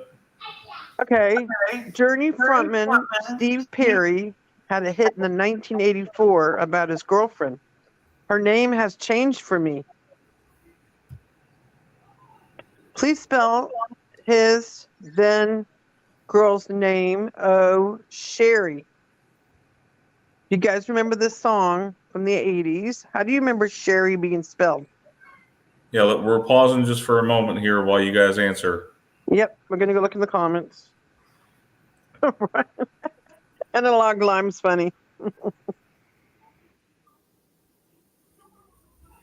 Anybody remember the song "Oh Sherry" from the 80s? The older people, like me. IE. High Pockets. High Pockets members. IE. Sherry. IE. Oh, Michael E. remembers Sherry with a Y. I thought it was Sherry with an I. Is it not Sherry with an I? You'll see, Brian. You'll see. Sherry. Okay. Eddie Von Balloon. Remember Sherry. Yeah, I'll just post them in here. Okay. Not really here. Sherry with an I. Sherry IE. E says Sherry with a Y question mark. Eddie Von Balloon says Shari. Is that Eddie Von Coon? Eddie Von Keen. I bet it's him. Okay. All right, let's move on. We'll move on then. I'm with an I, Sherry with an I. That's what I'm thinking. Is it not that? You'll see. Hang on. Okay. Go ahead, Brian. The story behind O'Sherry, now it's spelled Sherie. I remember the song being spelled O'Sherry with a Y, but her name's always been Sherie. Do you remember like she does? No. Nope. Was it with an I or with a Y? Yeah. I don't remember Pac-Man or SP being one letter, do you? Sandy, where does that have to do with this? Columbia is the company that produced the record, Teresa. Oh, the Columbia. I see. Yeah, it looks like a Pac-Man symbol. Yeah, Now I'm with I don't you. I'm remember sorry. that. And I don't remember Steve Perry being one letter, SP. No. Good catch, Sandy. Okay, Brian, go ahead. Yeah, that looks weird. And this is how it's spelled now, Sherrie. It looks wrong. I know. I had found this a while ago and I didn't get a chance, right, Sandy? I found this a while ago. And now here's some residue. There you go. I could see how people could possibly mix that up with the last name, Perry and Sherry, sort of rhyming and looking like each other. Okay. All right. Residue. I definitely remember Sherry with the Y. Okay. Go ahead, Brian. And yet more residue with the Y. Plenty of residue. All right. And that takes care of my second effect. All right. Let's see what's next. You guys still hanging with us? We're almost there. All right. Almost there. We haven't even started yet. No, we're about halfway through, Sandy. Go Brian, ahead. the last folder has 50 slides. All right. You're nowhere near halfway through. I know. We'll have to wait for that one till Saturday to present that What's the one. next one? All right. Oh, yes. One of my favorite songs. You want to? I can read this one if you want. Go ahead, Brian. You go ahead. Go ahead. Okay. Yeah, you've read like the past 3 slides, so I figured I'd give you a break. Go ahead. All right. So the title of a popular song from 1972 has changed for us, and we are curious how you remember it being spelled. So, Pure Prairie League. Please spell the one female name, the title of this song by Pure Prairie League. A blank. Amy. Spell how you remember Amy spelled. Amy. I would think AMY. The chat is very interesting because they're wrong, but they're wrong, but two people remember it the same way. Oh, Amy, like aiming something. AIMEE is what we're getting. That would make more sense to me than what it is now. All right. Well, we remember the title spelled the typical way, Amy, AMY, but it's always been spelled with the Latin way and named Amy, AMIE, which in French means friend. Do you remember Amy too?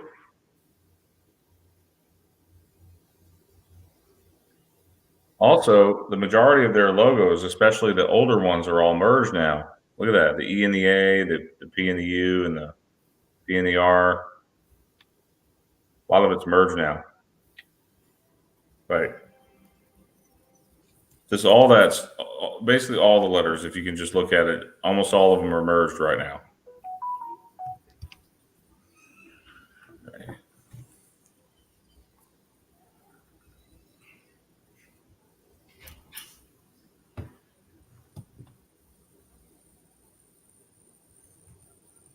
Yes, tons of residue.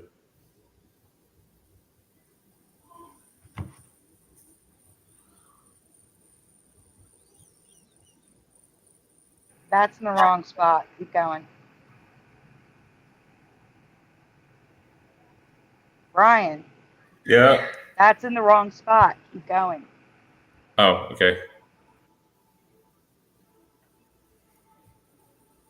These are residues for AMY, Amy. While researching this, Sandy realized a part of the chorus had changed for her and Teresa. Amy W. blank, just fill in the word. Words. Amy W. blank do. The blank is multiple words and sometimes included in the title in parentheses. What do you remember them singing? Please write it exactly how you remember. And guys, look at the weird lettering there. The angel, number 9. Look at that weird looking 9. And the G. Look at the G. Like split, it's cut off in the middle of the G there. Hi, Ralph. Analog Lime says, what you gonna do? High Pocket says, what you gonna do? I don't know what Brian's chat says. Let me see. Yeah, High Pocket says, what you gonna do? I think what it is, Sandy, I think I can see your chat plus my chat. You can. I just could only see my chat because I'm in my chat. That sounds like that Bad Boys, the cop song. You know what I'm talking about? It does. It does. It sounds exactly like that, but it doesn't sound the same as the music. Oh man, now that song's gonna be stuck in my head all night. What you gonna do when they come for you? Are there any other answers? What you gonna do? What you wanna do? There you What go. you wanna Wanna. do? That's what I was looking for. Okay, we got. Oh, and All check right. out the logo at the bottom of the angel, number 9. Yeah, I noted the weird looking G is it's like split right there between the circle and the little candy cane looking part. So here's the song lyrics. Amy, what you want to do? What you want to do, not, but they. Yeah, what you want to do. It was Amy, what you gonna do? But it's me. always been Amy, what you want to do in the lyrics. But people still sing watcha, like we remember, but sing No, want to. that's not people. I know that's a shortcut for people, but that's the the Prairie League PPL. Oh, Easier gotcha. for you. Okay. They Yeah, 'cause still sing whatcha, but sometimes they sing what you, like they'll say what chew. That's what they say. Instead of whatcha, they sing what chew. It still sounds like that Bad Boys song from Cops. Does this match your memory from the Pure Prairie League? For those of you that remember Wanna, it looks like this is a clip from like one of the karaoke things, right? Mm-hmm. Looks like it's from a karaoke. Yes, it is. Amy, what you want to do?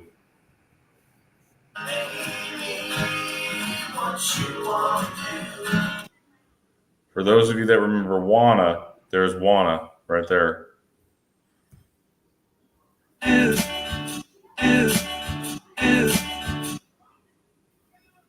Why isn't that playing right? I don't know. It's only got 1 second added to it. Oh Lord! All right, let me send you the clip so you can play the clip. It's okay. It's okay. Well, that's the actual song. That's the actual song, so they can hear it. It's not Amy, what you wanna do? Amy, what you wanna do? That's weird because it's in the title of the song. So Sandy's finding a lot of videos labeled Gonna, but they sing Wanna. Why would they do that, right? And there's residue for Amy, what you gonna do in all these posts here. Some of these are legitimate things, you know. As the song asks, what you gonna do?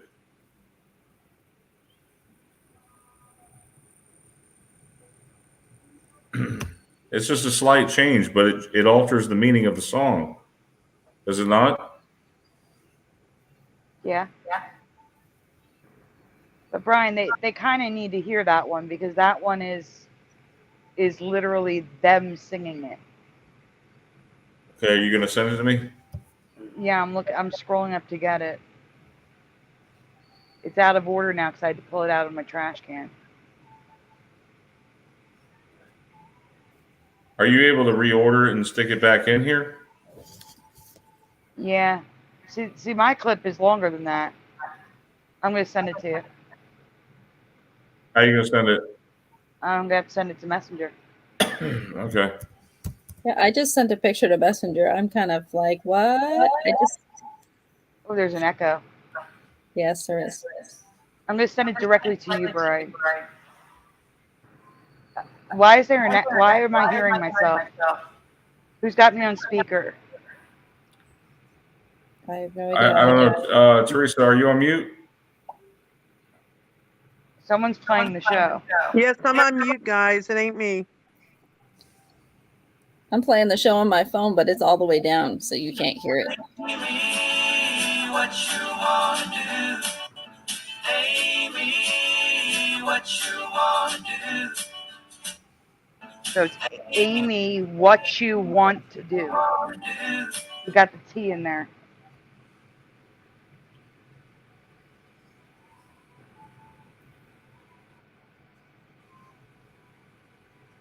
I'm sorry. I think there was more in there. Let me look. Looked like some more residues were in there. Yeah, the residue of what I remember is in there. Yeah. Amy with a Y. Twitter seems to be the best If it was spelled stuff that way, the to song would find. go, "Aim, why, what you gonna do?" Yeah.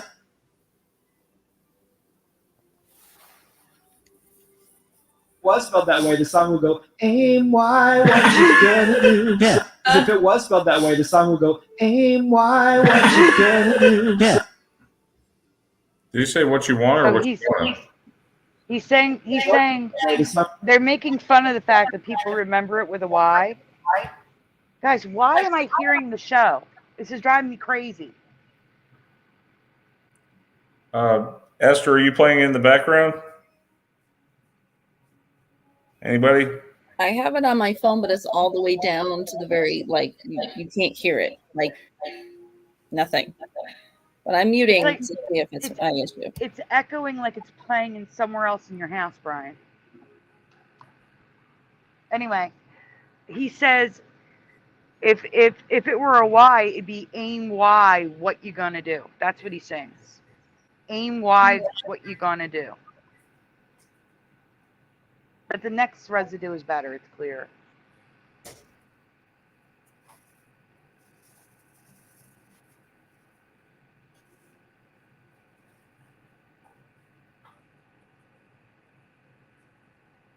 I think Brian walked away to see if anything's playing in the other room.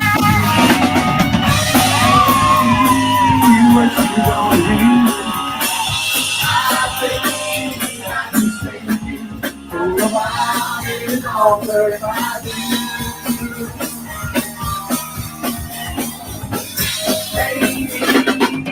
you gonna do? That's interesting. They're saying, Amy, what you gonna do? That's what I remember. So all these people getting it wrong. Or the way maybe they're just remembering it that way, you know?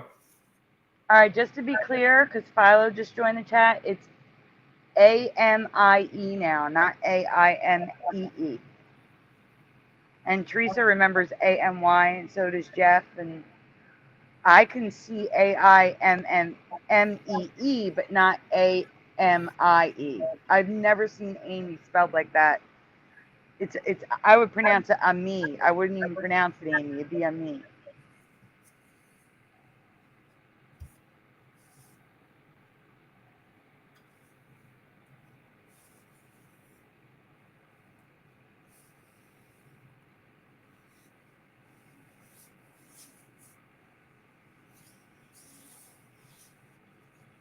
Yeah. All right, quick question, everyone. See, there's an echo in your house, Brian. It's 100% in your house, but it's echoing. Your house echoes. I heard Evie echoing. I don't know why, but it's coming from. Good, I can tell. Do me a favor, Brian. Mute for a second. All right, guys. I have a quick question for you about wrestler actor Mickey Rourke. And now the echo's gone.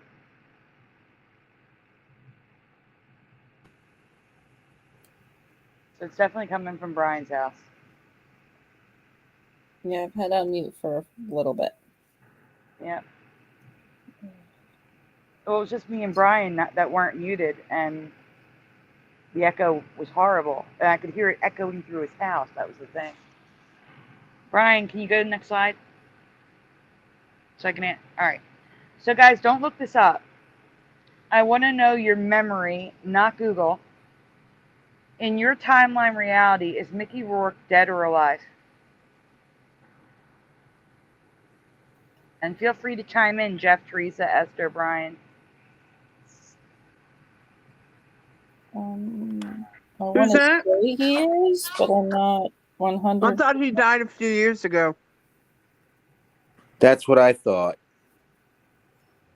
I'm not 100% on this. I know who he is, but I haven't kept up with his status. Alive. Oh, my eyes. Analog Lime is dead. High Pocket's I hope not. alive. No. Analog Lime says dead. Sorry, Analog. After this one, I Main's definitely alive. gotta go to bed. My eyes are hurting so bad. Okay. And I have to get up super early. It's almost 11 now. And the stuff I work on is going to be super, super exhausting tomorrow. So usually I'm not affected by the died before Mandela effects, but this one hit me hard. He died in my past, and I'm 80% sure it was from a DO, which I'm not going to say. Does anyone share my memory? Apparently Analog Line, Jeff, and Teresa do. Yes. The only difference for me is the year. I think we all are Analog Line. Yeah. Next slide, Brian. Sophia Green, welcome. I was surprised to find him very much alive and 70 years old.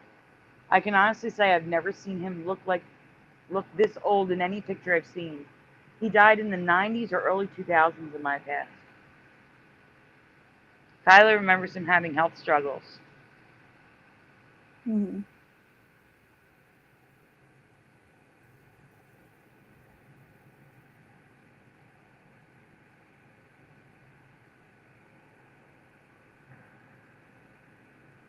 I think it's a me, and that's why I want to pronounce it a me that's spelled A-M-I-E instead of Amy.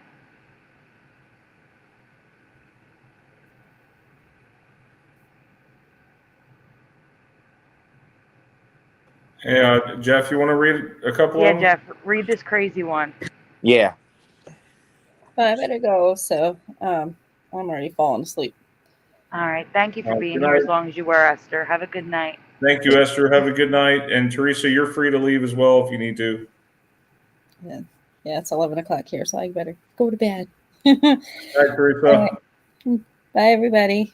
Night, Good Esther. night. Night.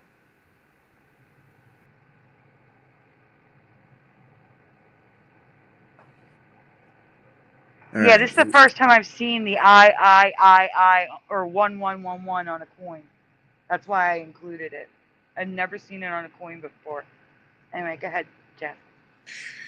We need to talk about a very old Mandela effect again, the Roman numeral for 4.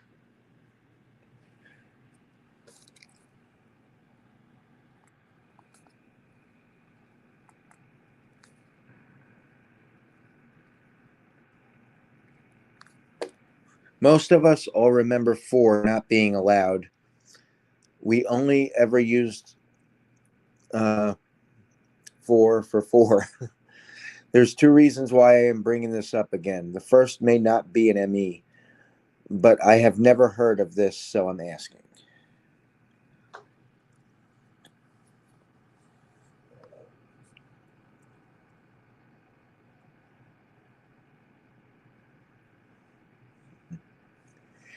Have you ever heard of the International Maritime Roman numeral flags?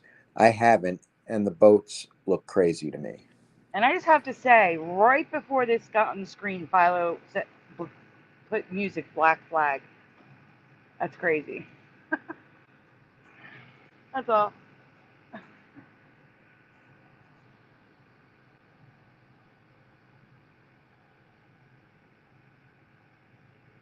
It's okay on the caps. And yeah, it does look like 1111. I agree.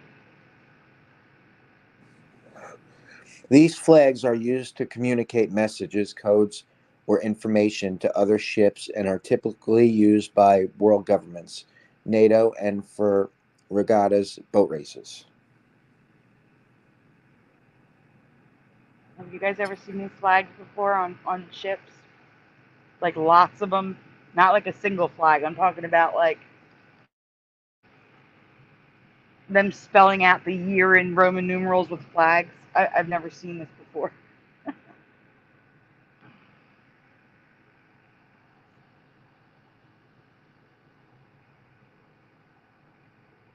Anyone see these before?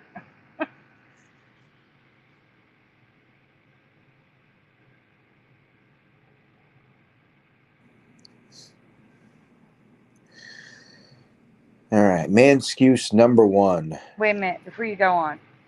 I forgot a slide here. There should be something that says the second part is, I don't remember there ever being Manscuses for the IV to I. When we researched this years ago, I don't remember there being any Manscuses whatsoever. Okay, go ahead, Jeff.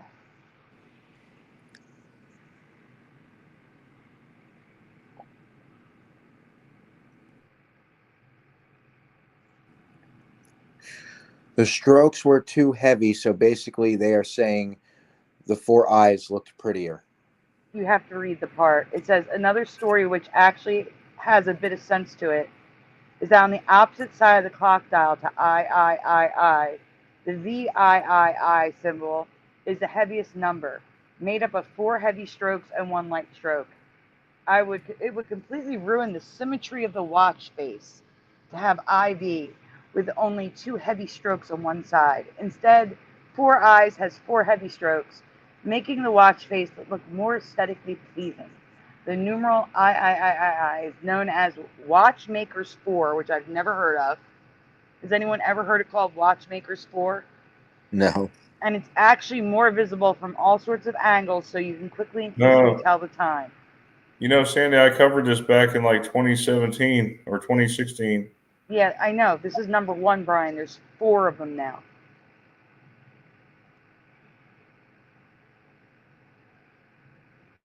This is only 1 of 4. I've never seen so many Manscuses for a Mandela effect when there was none before.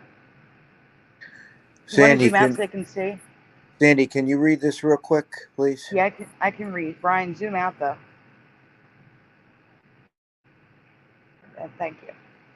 All right, so the part in red says, there is a tale that there once was a famous clockmaker who created a watch for King Louis XIV, the King of France. He presented his watch to the king with the standard IV in place of the 4, and was forced to change it to 4 eyes, as King Louis XIV thought that was how it should be written. Manscuse number 2. King Louis XIV said so. Legend says he told a clockmaker that it should always be 4 eyes. That's the only reason given for this one. And Manscuse number 3, which is not on my screen yet, which is why I'm waiting. In the Middle Ages in Europe, I was generally used, not IV, to express the Roman numeral 4 until around the 17th century. In fact, you can see the notation I on mechanical turret clocks that were made before around the 17th century. This one contradicts the last Manuscript, since King Louis XIV ruled in the 17th century. It claims IV was never used until then. But clocks today primarily use I, and King Louis said he wanted I, which means they were using IV prior to the 17th century. So these two manuscripts contradict one another.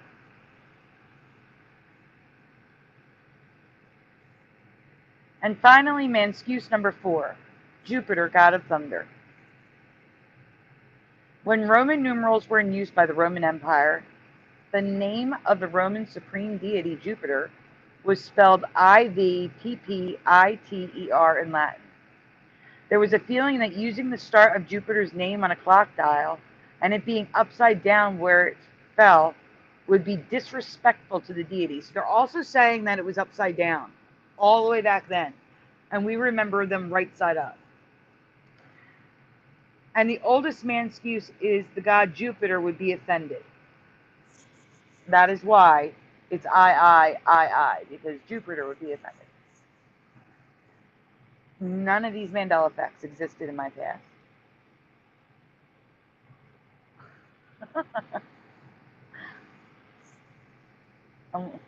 Philo. Oh gosh.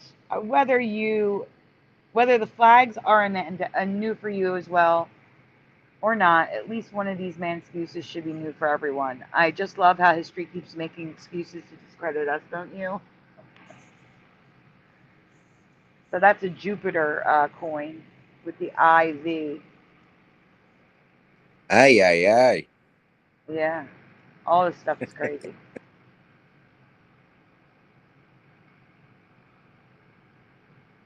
I agree. It was always IV in my past. You would get marked, just like Heibach said. You would get a mark off for using I. Brian, do you want to read this one?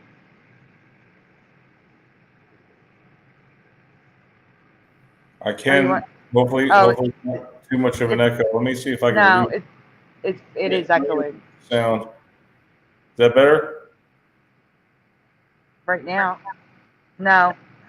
It still echoes when I talk, but I'll just mute. You go ahead. Okay, so theater with the ER is the American English preferred spelling.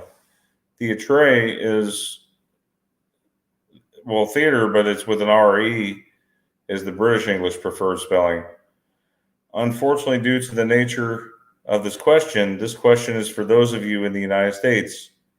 The name of a cereal I grew up with is spelled wrong for me. So, which spelling do you remember? Top or bottom? Was it fruit and fiber with an ER or was it RE? And check out the merging on that early 1990s box. Look at that. The U and the I, the F and the R, and the F and the I are all merged. So guys, just top or bottom, which one do you remember? Or you can write the word, it's up to you. Let me check my chat.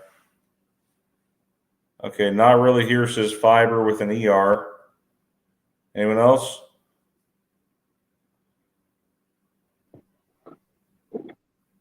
I remember, Brian, I used to eat this cereal all the time. My dad would buy it.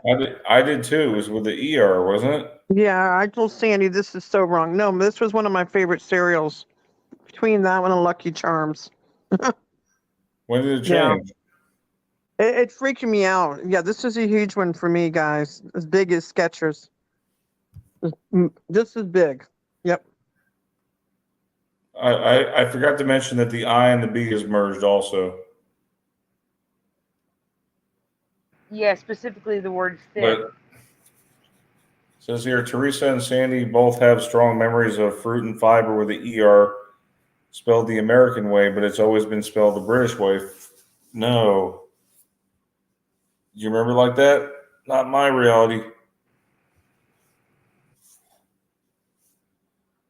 No. What did they do to our cereal? There is residue, however, with a fiber with an ER. This residue is actually from the U.S. government. Oh, it is? Yeah. It's probably out of order. You'll see what it was in another slide.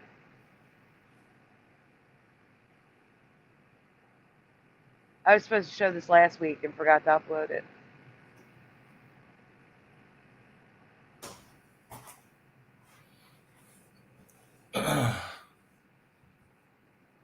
Okay. I remember you used to take fruit and fiber, and you could basically make granola bars out of it. Yep. Or I would crush up and put it in yogurt. Yeah, it's great for parfaits. But there's a lot of residue for fiber with the ER.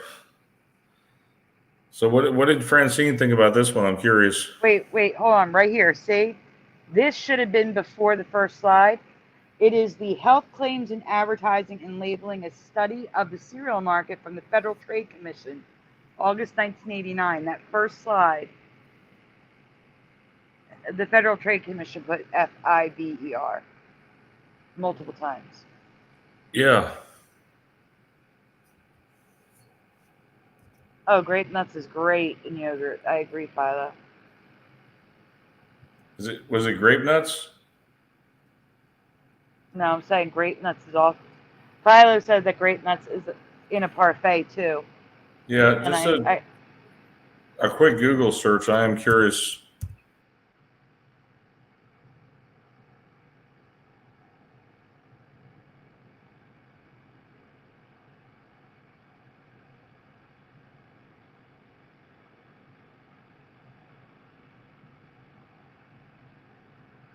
Val's like a rally remembers fiber. Oh my gosh, it looks so wrong. Oh, alone? No, it's always been RE. Always. Oh man, this one's pretty crazy. It's a cereal that's called it's called Poop Like a Champion. Yeah. Now here, this is why you can't look it up. It was post Fruit and Fiber, and then it was sold to Kellogg's. And when it switched over to Kellogg's, they changed the ampersand to an N. But there are other brands that have Fruit and Fiber with an ER.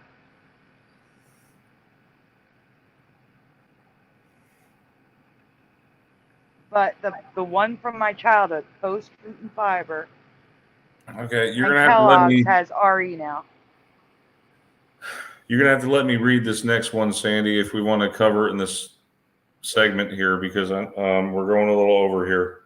So let me read this one because there's a delay if we have to stop at all. Okay. You know how there's a 20-second delay. I'll read this one. Okay. All right, guys, this is the last one of the evening. There's a lot of questions here, so answer quickly because Brian wants to end the show. So if you want to answer, well, yes, answer fast. Yes, we have to get up in the morning. But anyway, before I begin this crazy presentation, I want to ask you something that you may have already covered, or may have already been covered. Sorry, but is a new change for Sandy. This is dealing with tornadoes. So please spell the missing word. The plural version of tornado is what? How do you spell the plural version of tornado? How do you spell tornadoes, everyone? How do you spell tornadoes? Easy question. Philo, it's the last one, but it has as many slides as the previous slides for the whole show. That's why Brian wants to read it, because it's literally the whole show again in one folder. I put tornadoes with an OS. Gen Z put both. Mm-hmm. Analog Line says OS. Philo says OES. TD Mage says OS. Michael E says Sharknado. That's good. Shelby says OES. Potatoes. Yeah, but Philo, there's a rule that says I before E except after C, and that's not always the case. High Pockets is OS.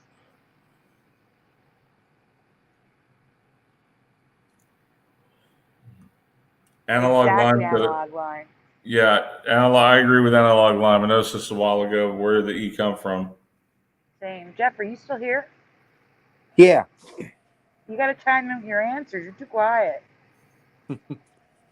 Jeff, you're in that part of the country that receives like 90% of the tornadoes. How is it spelled? OS. That's what I remember. Yep. However, you'll probably see me use tornadoes and tornadoes with the ES throughout the presentation because I missed an autocorrect here and there. But in my past, it was tornadoes with the OS. Always for me. Oh my gosh, that looks so wrong. That is so long. The word is too long. Tornadoes.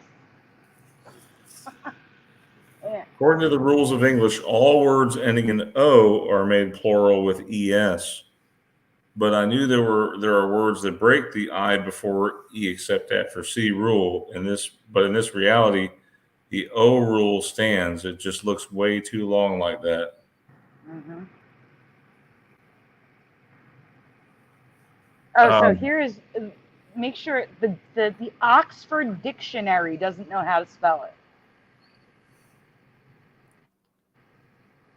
Yeah, and not to mention The National Weather Service. National Weather Service, yeah, the NWS website spells it with an OS. Mm-hmm. And there was a sign down there on the bottom that said OS. Lots of graphics. Yeah, so lots of graphics here, stuff that gives you nightmares. Fox News, a local Channel 5 Texas channel. Yeah. There's a piece of jewelry. Now, whether you remember tornadoes with an OS or an ES, there are changes to these monsters I need to ask you about. So on to the main questions. So the tornadoes with the OS and tornadic history has changed, including weather events that never happened in my past. So besides tornado watch and tornado warning, do you remember there being any other classification alert for impending tornado weather? If so, or if yes, please share in the comments. Oh yeah, let me read the top. Before I talk about the tornadoes with the ES themselves, that must be the autocorrect you were telling me about. Yeah. Or you were telling us about. I do have one question about the emergency alert system. Okay, so let's go to the chat. Well, answers. Yeah, I need answers here, guys. Yes or no, besides tornado watch and warning, do you remember there being any other classification for the alerts? Yes or no? Jency says no.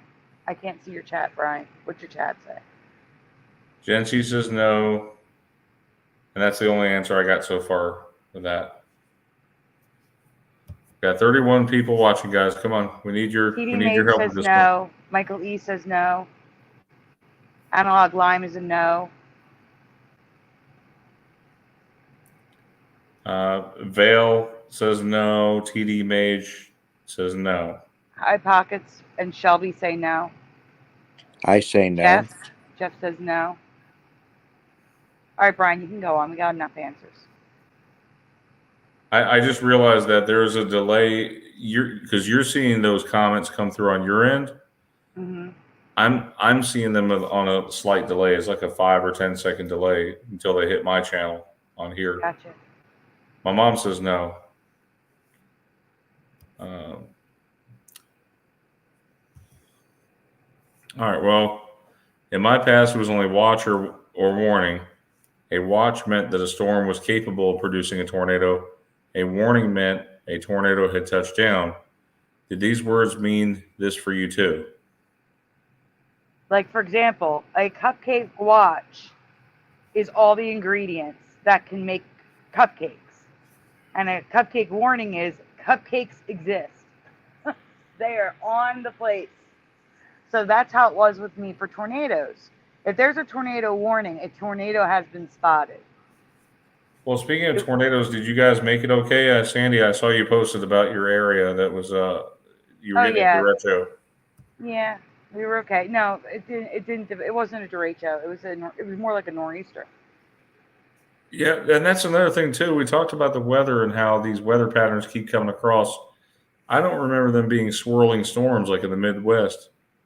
We're getting these swirly storms. Yes. I always thought it was just it used to be just like a line coming across, like a line marching along, pretty much. Yes, we covered them. Yeah. Mm-hmm. All right, so here's the thing. The definition of a warning has changed for me too. Go ahead, Brian. All right. In this, should I read the top part too? No, you don't have to. I'm going to repeat it. All right, because in this reality, a tornado warning can mean a funnel cloud or convection has been detected without a tornado touching down, or imminent was not in a warning in my past. Was this definition for you? So again, for me, if you had a warning, a tornado was spotted. Now, a tornado does not have to be on the ground. It's likely to occur. No. And that's not what it was for me. But that's not the point. So I've never. Oh, you were saying? This is the point. This is the point right here. Go ahead, Brian. All right, I've never ever heard of the new tornado emergency alert. And I say new in quotations. Mm-hmm. Not new. No, in my past, it was only ever tornado watch and tornado warning. There was never a third classification. Which would only work in this reality where a warning can mean imminent. So the definition changed, and because it changed, there's now a third alert, a tornado emergency. Has anyone ever heard of a tornado emergency alert? No. Nope. Yeah, well, there was one in New Jersey, so we're going to get to that.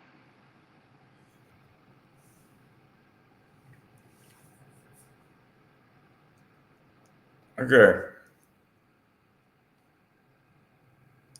Here it is, because this is new, because quote unquote new, because I have never ever heard of the new tornado emergency alert. You got to read top first, Brian.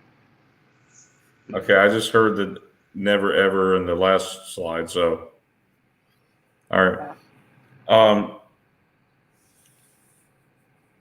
Well, some places like Houston haven't used it until 2023. Other places have. It was first used 24 years ago in 1999. It's been 16 years since it was adopted by the National Weather Service in 2007.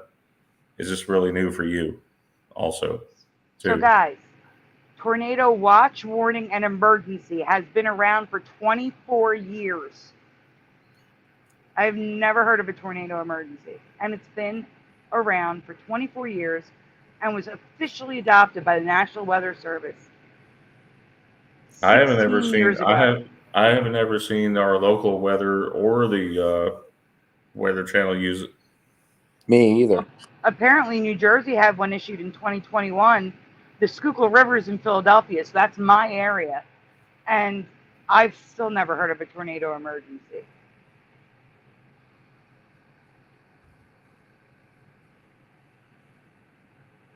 So here's all these places with tornado emergencies. Oh, shoot.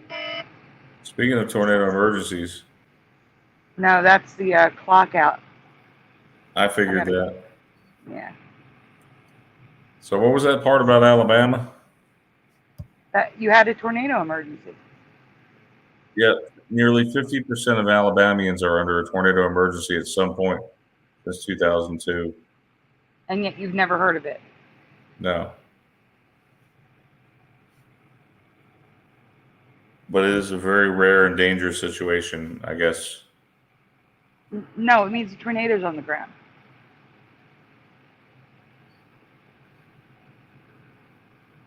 Yeah, that's no. It was always when you had a tornado on the ground, it was a tornado warning.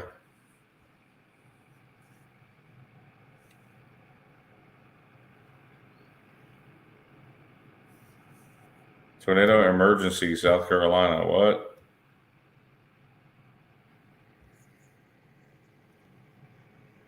Nope, hadn't heard of that.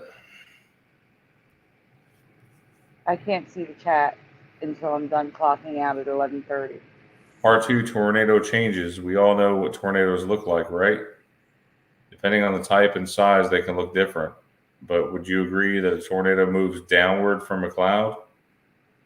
So yes or no? Do you guys agree that a tornado moves downward from a cloud, specifically downward? That's what I'm asking. Brian, Yeah. Jeff? Yeah.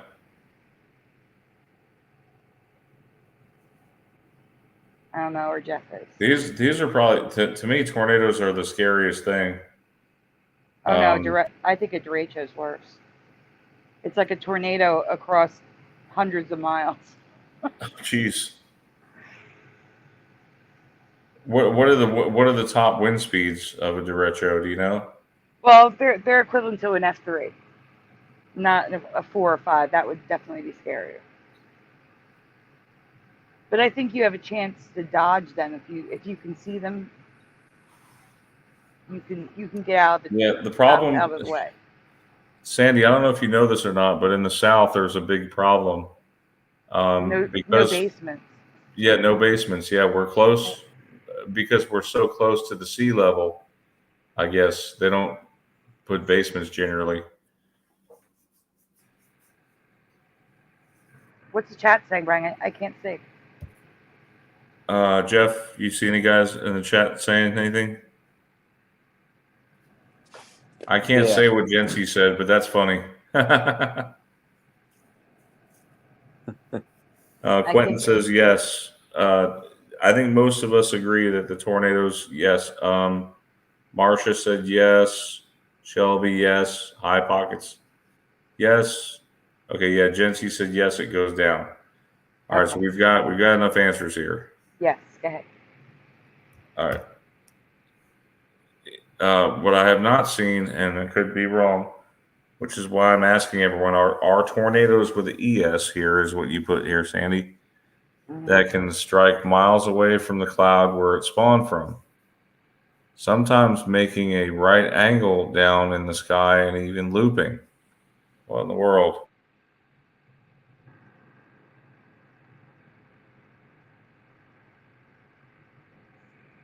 I'm not saying I have never seen tornadoes that aren't perfectly straight down.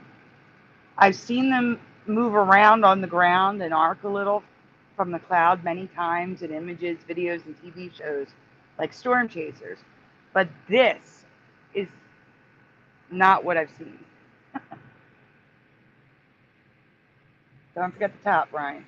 Go ahead.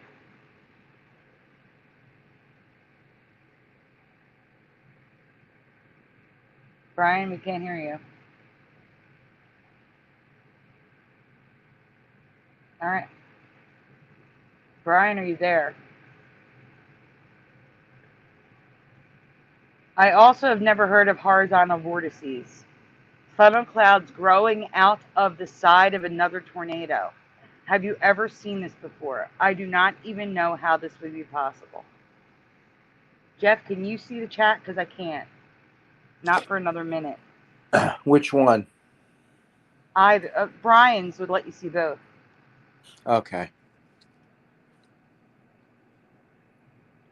Oh, we lost Brian. Uh-oh. Well, still look at the chat while we're waiting.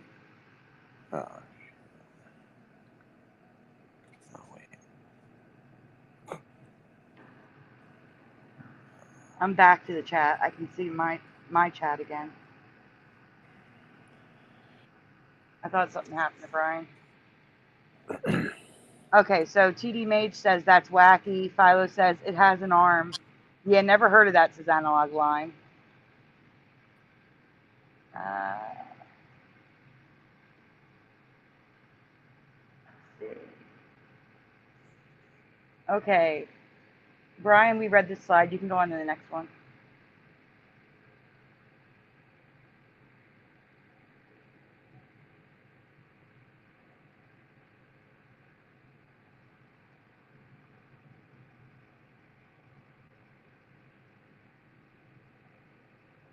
There's no sound here. You can read over it. Or I'm reading over it, I guess. There are many names for these tornadoes, including arc, elephant trunk, and drill bit. Some of these angles are so extreme that when viewed from the right angle, it can look like a sideways tornado spinning in the sky. Are these extreme angle tornadoes new for you too?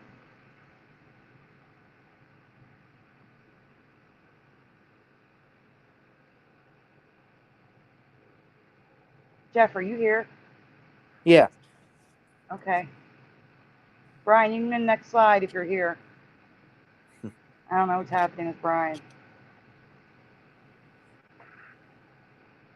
I think we're going to lose him again. Oh, there we go. So here's storm chasers, and again, you see the sideways tornado. And they're even like, what is this? It's a sideways tornado. I can't. I can't. No way. Stop.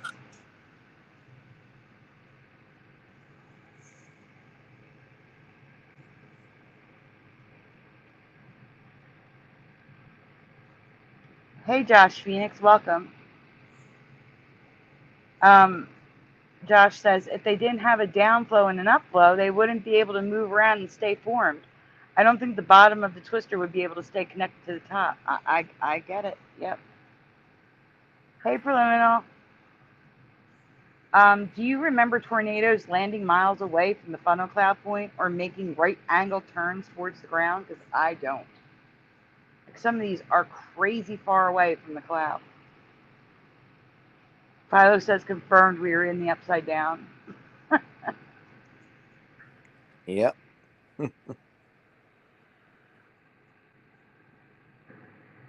Here's some more pictures of the sideways vortices are on the bottom, like the arms coming out of the tornado. And then there's a looping one that looped back up. I don't even know how.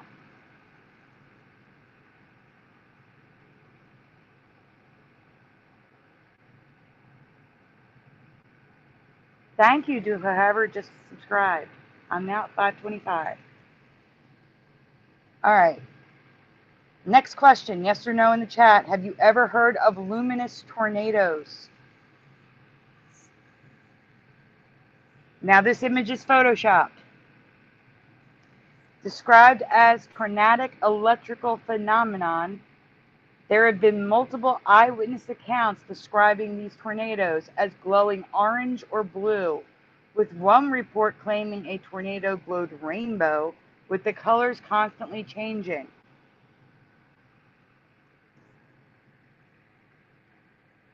Next slide, Brian.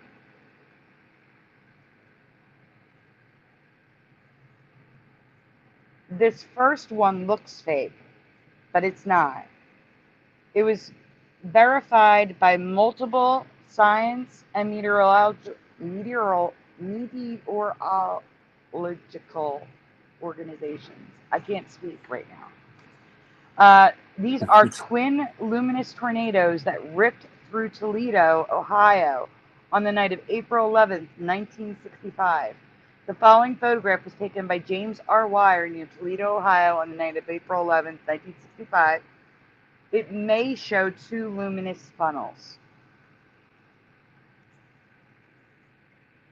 Here's video of one that looks very blue, but it's daytime.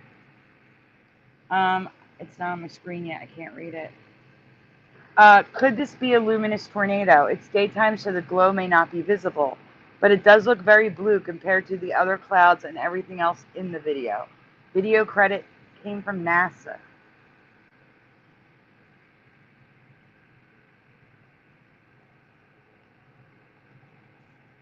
So here's the documentation I found online for luminous tornadoes from science.org and luminous phenomenon and nocturnal tornadoes, luminous electrical phenomenon, Huntsville, Alabama, 3rd of April, 1974. Go ahead, Brian.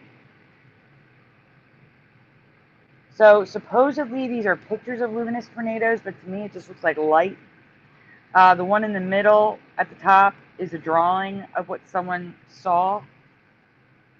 And then another article, luminous phenomenon in nocturnal tornadoes.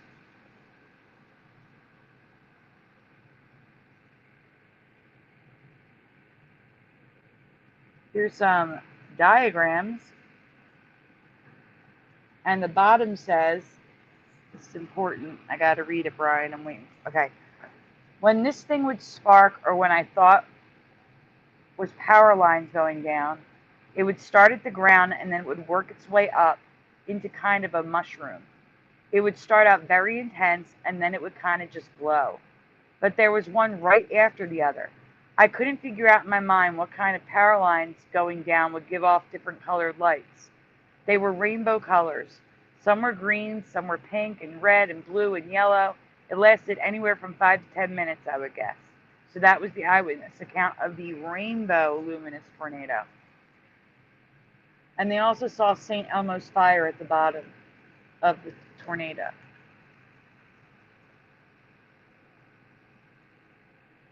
Part 3, history. Check out the residue of Louisiana not having a little, like giving you the finger. I want to start out by saying a big thank you to Brian Stavely for his input and sharing his memories on this subject. His memory matches mine, which confirmed my suspicion that these are changes to our Earth's history. At least for us, they are.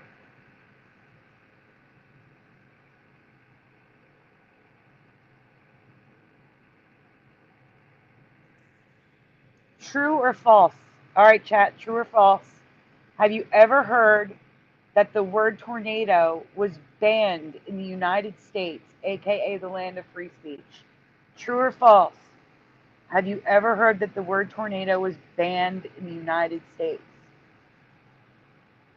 Jency says no. Sheriff of YouTube says false. Jency says false. Banned? No. False, says Philo. False for High Pockets. False for Analog Line. False for TD Mage. Jeff, can you see Brian's chat? Did I miss anyone? I'm on yours. Okay. Shelby's false. Hold on. Yeah, if you can, just stay in Brian so we can... Because Brian's probably muted because of TV.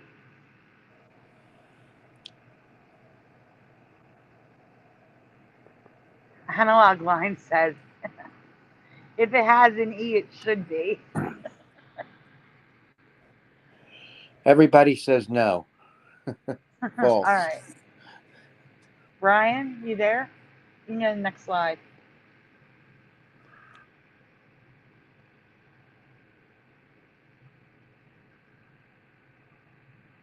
Not sure what's happening with Brian's computer.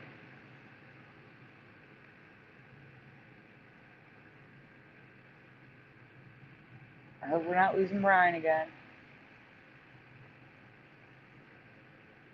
Brian, you can go to the next slide.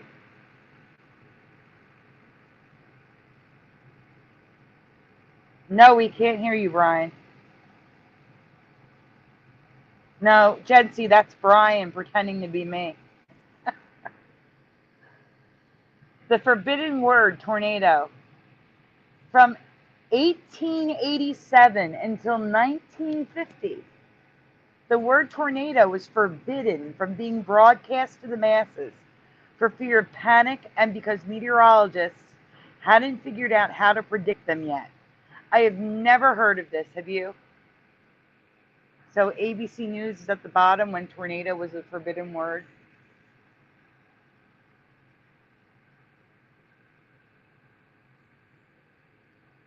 Here's CBS. When forecasters were once banned from using tornado, until 1950, U.S. weathermen were forbidden from talking about tornadoes. Never. Not in my path.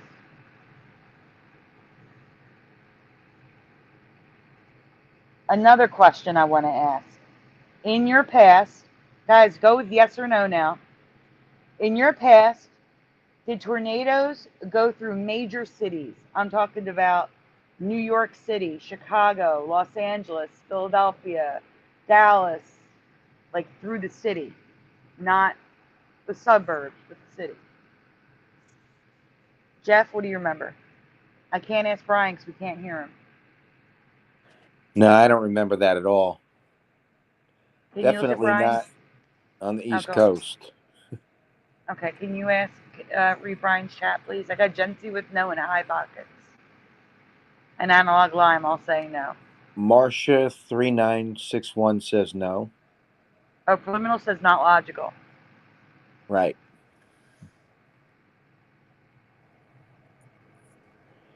Not really here says not in big cities. Sheriff of Something that- YouTube says no cities, just towns.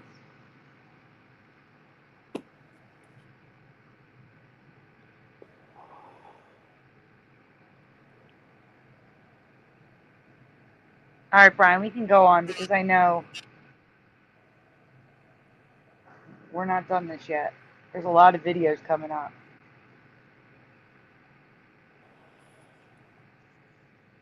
Another question. Do you recall strong tornadoes, and by strong I mean an F3 and up, hitting cities in the Northeast, New Jersey, Pennsylvania, and up? So yes or no? All right, never mind. Brian just skipped without you answering. Jency says no. It wasn't until 2012 that we started getting tornado warnings in the Philadelphia area in my past. But tornadoes in cities are a thing that happens in this reality. In my past, the buildings would stop the vortices from staying formed, so a funnel cloud may appear, but the buildings would break it up. Not so anymore. What is that? What? This is Central Park. I'm asking the same question. What is that? Well, it's a rare sight. It was in Central Park. It looks like something out of a sci-fi movie, but it's actually a dust devil. That's like a funnel-like chimney through which hot air moves both upward and around. Dust devils are generally smaller and less intense than a tornado, but nonetheless, it still caught the attention of these folks. This one formed Monday in Central Park and had people wondering what they were seeing. It dissipated after a pedicab cycled into it, so nothing to be alarmed about, but still, just the sight of something like that right in front of you, Central Park. What is that? All right, you can go on, Brian. So many of the examples you're about to see are New York City, the Bronx, and Queens. This is New Jersey, though, a funnel cloud forming over the water. That never happened in New Jersey in my past. I lived there for 37 years. Never Over New heard of York that. Harbor. Brian, you can go on. It's just a short. And it didn't happen in New York either. So these are like big truck trailers flying in the sky. Tornadoes menace the entire city. I don't know what city it is. It didn't specify.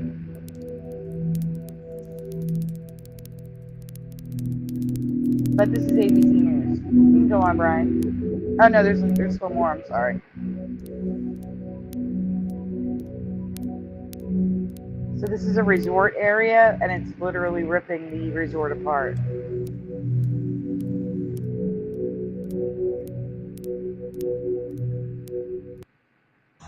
All right. This is a tornado crossing the New Jersey Turnpike. This was an F3 in New Jersey. During the tornado outbreak of 2021 caused by the remnants of Hurricane Ida. No way. Absolutely not. That's crazy. Right through the city it went. Now watch this. You'll see the tornado form in New York City. Just watch. You'll see it spinning.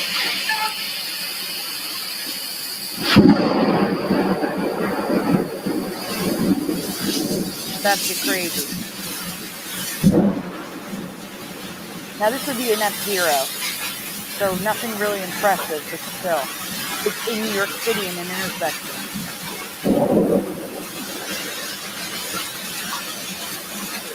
It's a long clip, Brian. Stay here.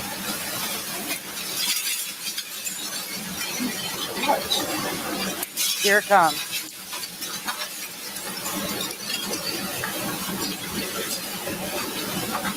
Tornado in an intersection in New York City.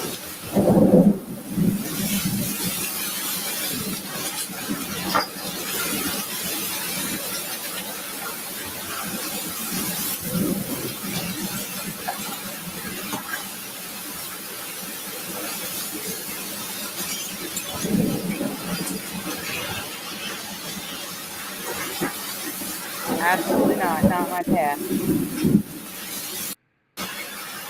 All right, Brian. So this was also the time when it hit. There were multiple tornadoes that spawned. One hit Queens. Here's some of the images. There was a downburst and 3 tornadoes that hit New York City: Middle Village, Queens, the Bronx, and New York City. So here's New York City brownstones. Breathe down. Okay, this is the best freight train documentation of a tornado I've ever seen. It's an F3 in Mullica Hill, New Jersey. No, absolutely not. I want everyone to watch this. I'm muted. This is it.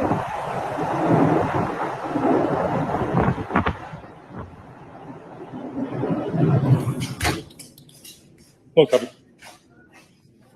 Come on. This is a learning lesson.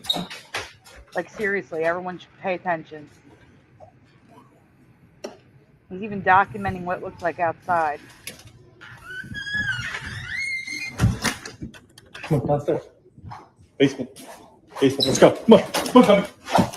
Thank God they had a basement. Get her.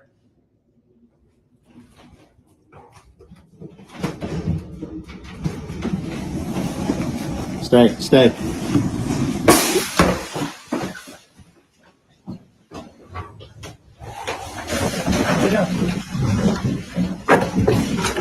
Holy shit.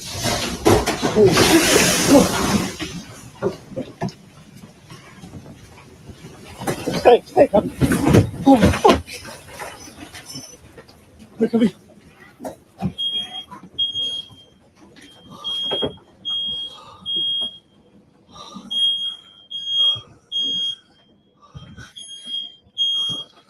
I believe it's 2021, Philo.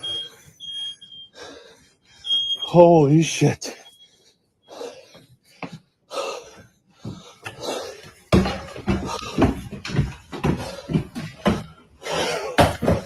Oh.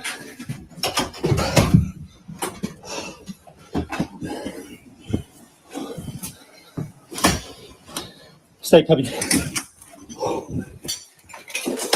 Stay. No. Go upstairs.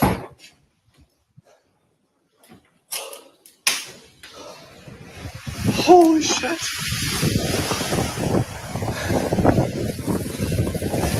Holy fuck. Oh my God. And you can see the tornado in the distance and how everything's damaged. You should never do this, though. You shouldn't immediately come out. That tornado can turn around and then come right back. His garage is falling off. You're going to see it in a second on the right.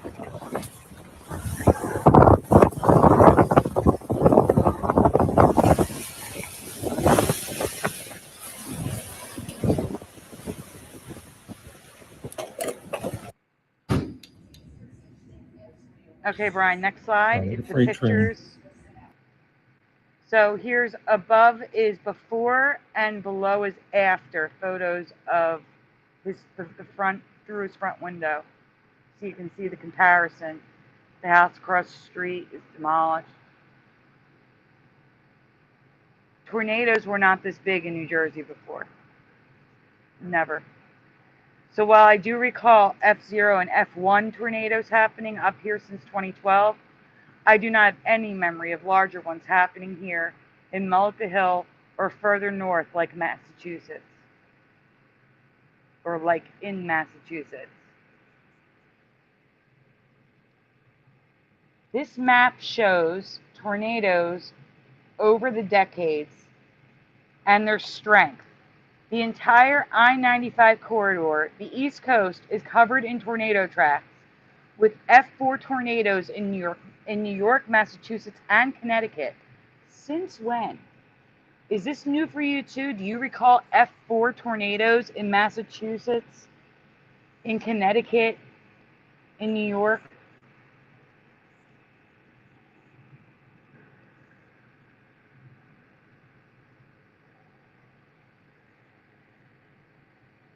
On June 9th, 1953, the Great Worcester tornado killed almost 100 people, injured almost 1,300, and went right through the city. It traveled 40 miles in an hour and a half. Many sources classify this as an F5 tornado in Massachusetts.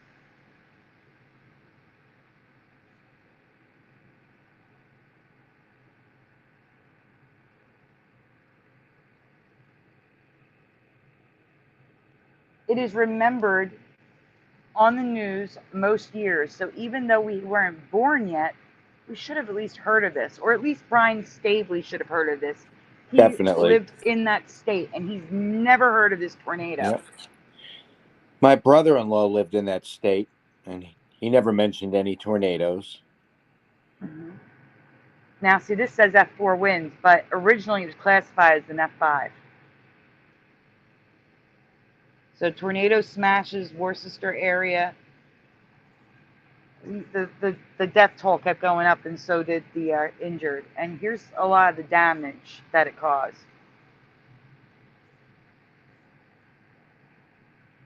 The bottom left is the path across the entire county before going through the actual city of Worcester.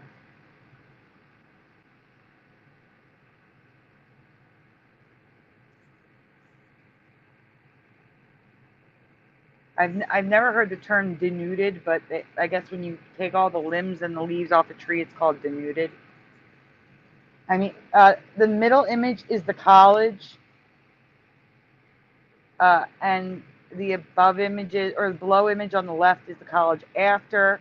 There's also a, I think it's a mental hospital before and after.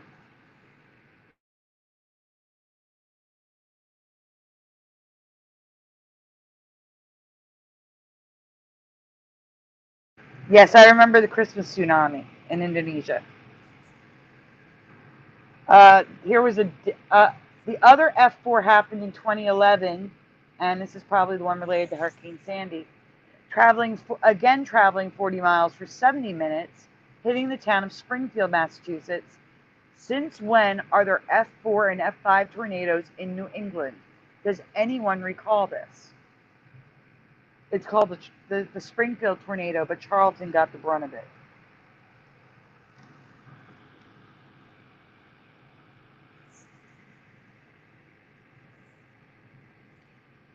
Brian Stavely, who lived in Massachusetts during the 90s until recent years, and I have no memory of these F3 and F4 tornadoes. Do you?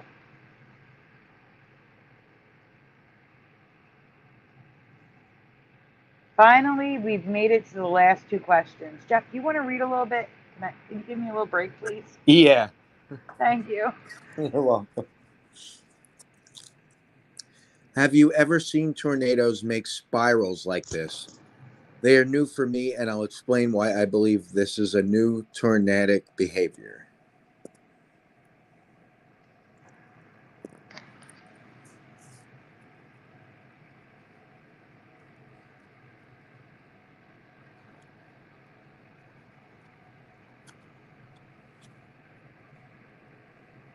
Yeah, you have a much longer delay than I do.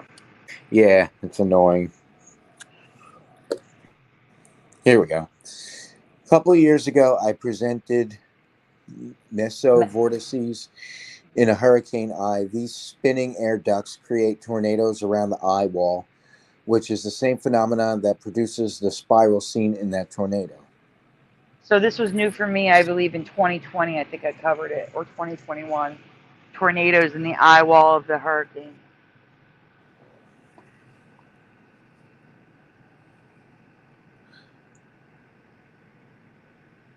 Jarrell, Texas, May 27th, 1997. Go ahead, Jeff.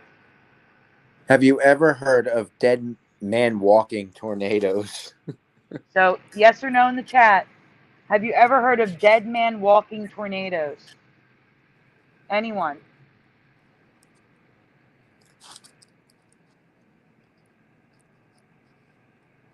No, WTF, says Jency.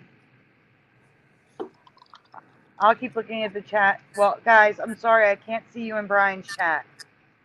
But in my chat, I only heard of the song. Nope, no, no, I have not. All right, go ahead, Jeff. You can start reading. This is artwork, by the way. This is artwork. Everybody says no, not really here. Euler Greg. That's who I see so far. Okay. The term comes from Native American mythology that claims if you see a dead man walking, you are about to die from the tornado.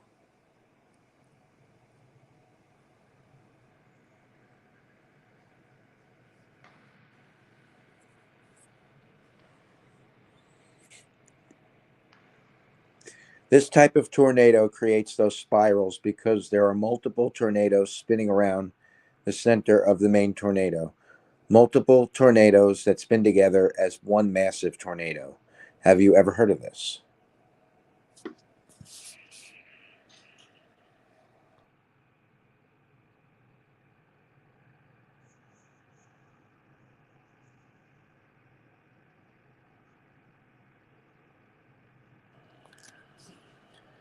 The most famous DMW tornado is the 1997 Jarrell, Texas F5 tornado. There isn't video of the DMW, but it's the most famous photograph of this type of tornado, taken by Scott Beckwith, pictured above, published in Time magazine. So this photo of this tornado is not Photoshop. That is actually a dead man walking tornado, which looks like a man walking.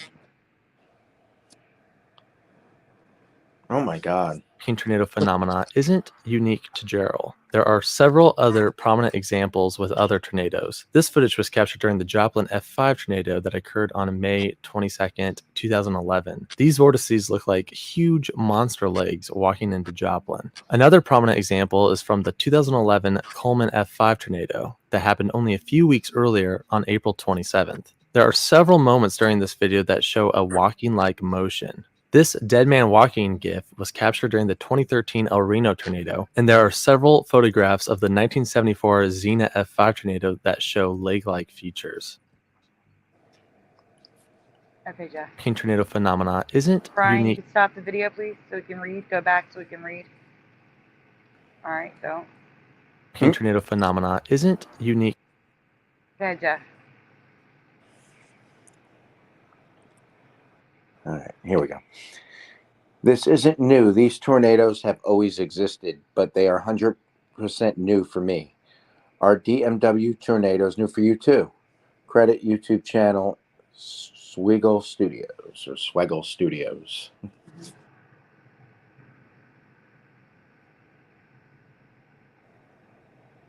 I'm not going to say it, but Rudy says, get the F out of here. And John Oz says, come on. So here is a slow motion of those multiple tornadoes spinning around a main tornado for you. And here's another one that is on the road. The one on the road is just, it just looks like an octopus reaching up. It's crazy. And the bottom is a photograph of one where you can see like 2, 3, 4 tornadoes. And here's another video on the left making those spirals. And that's usually the start of these dead man walking tornadoes.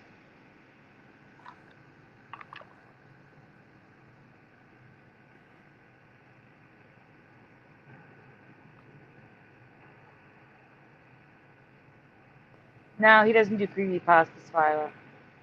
He's a weather YouTuber. Again, I enhanced this photo in the top middle. I added color, but someone drew that based on what they saw of a luminous tornado. I just added the color to it.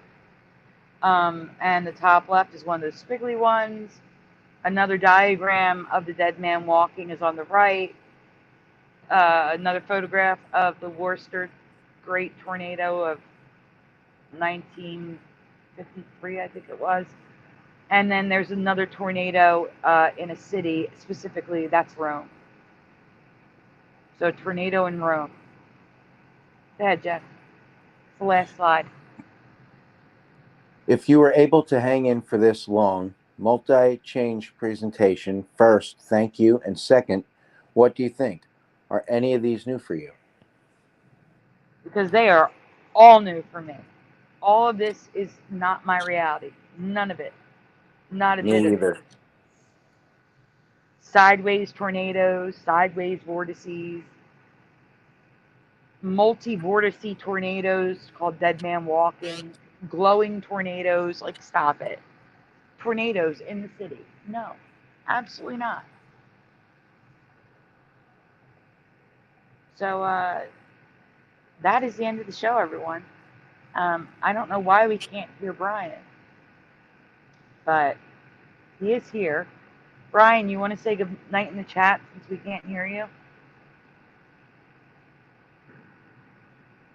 And Jeff, you want to say anything before we go?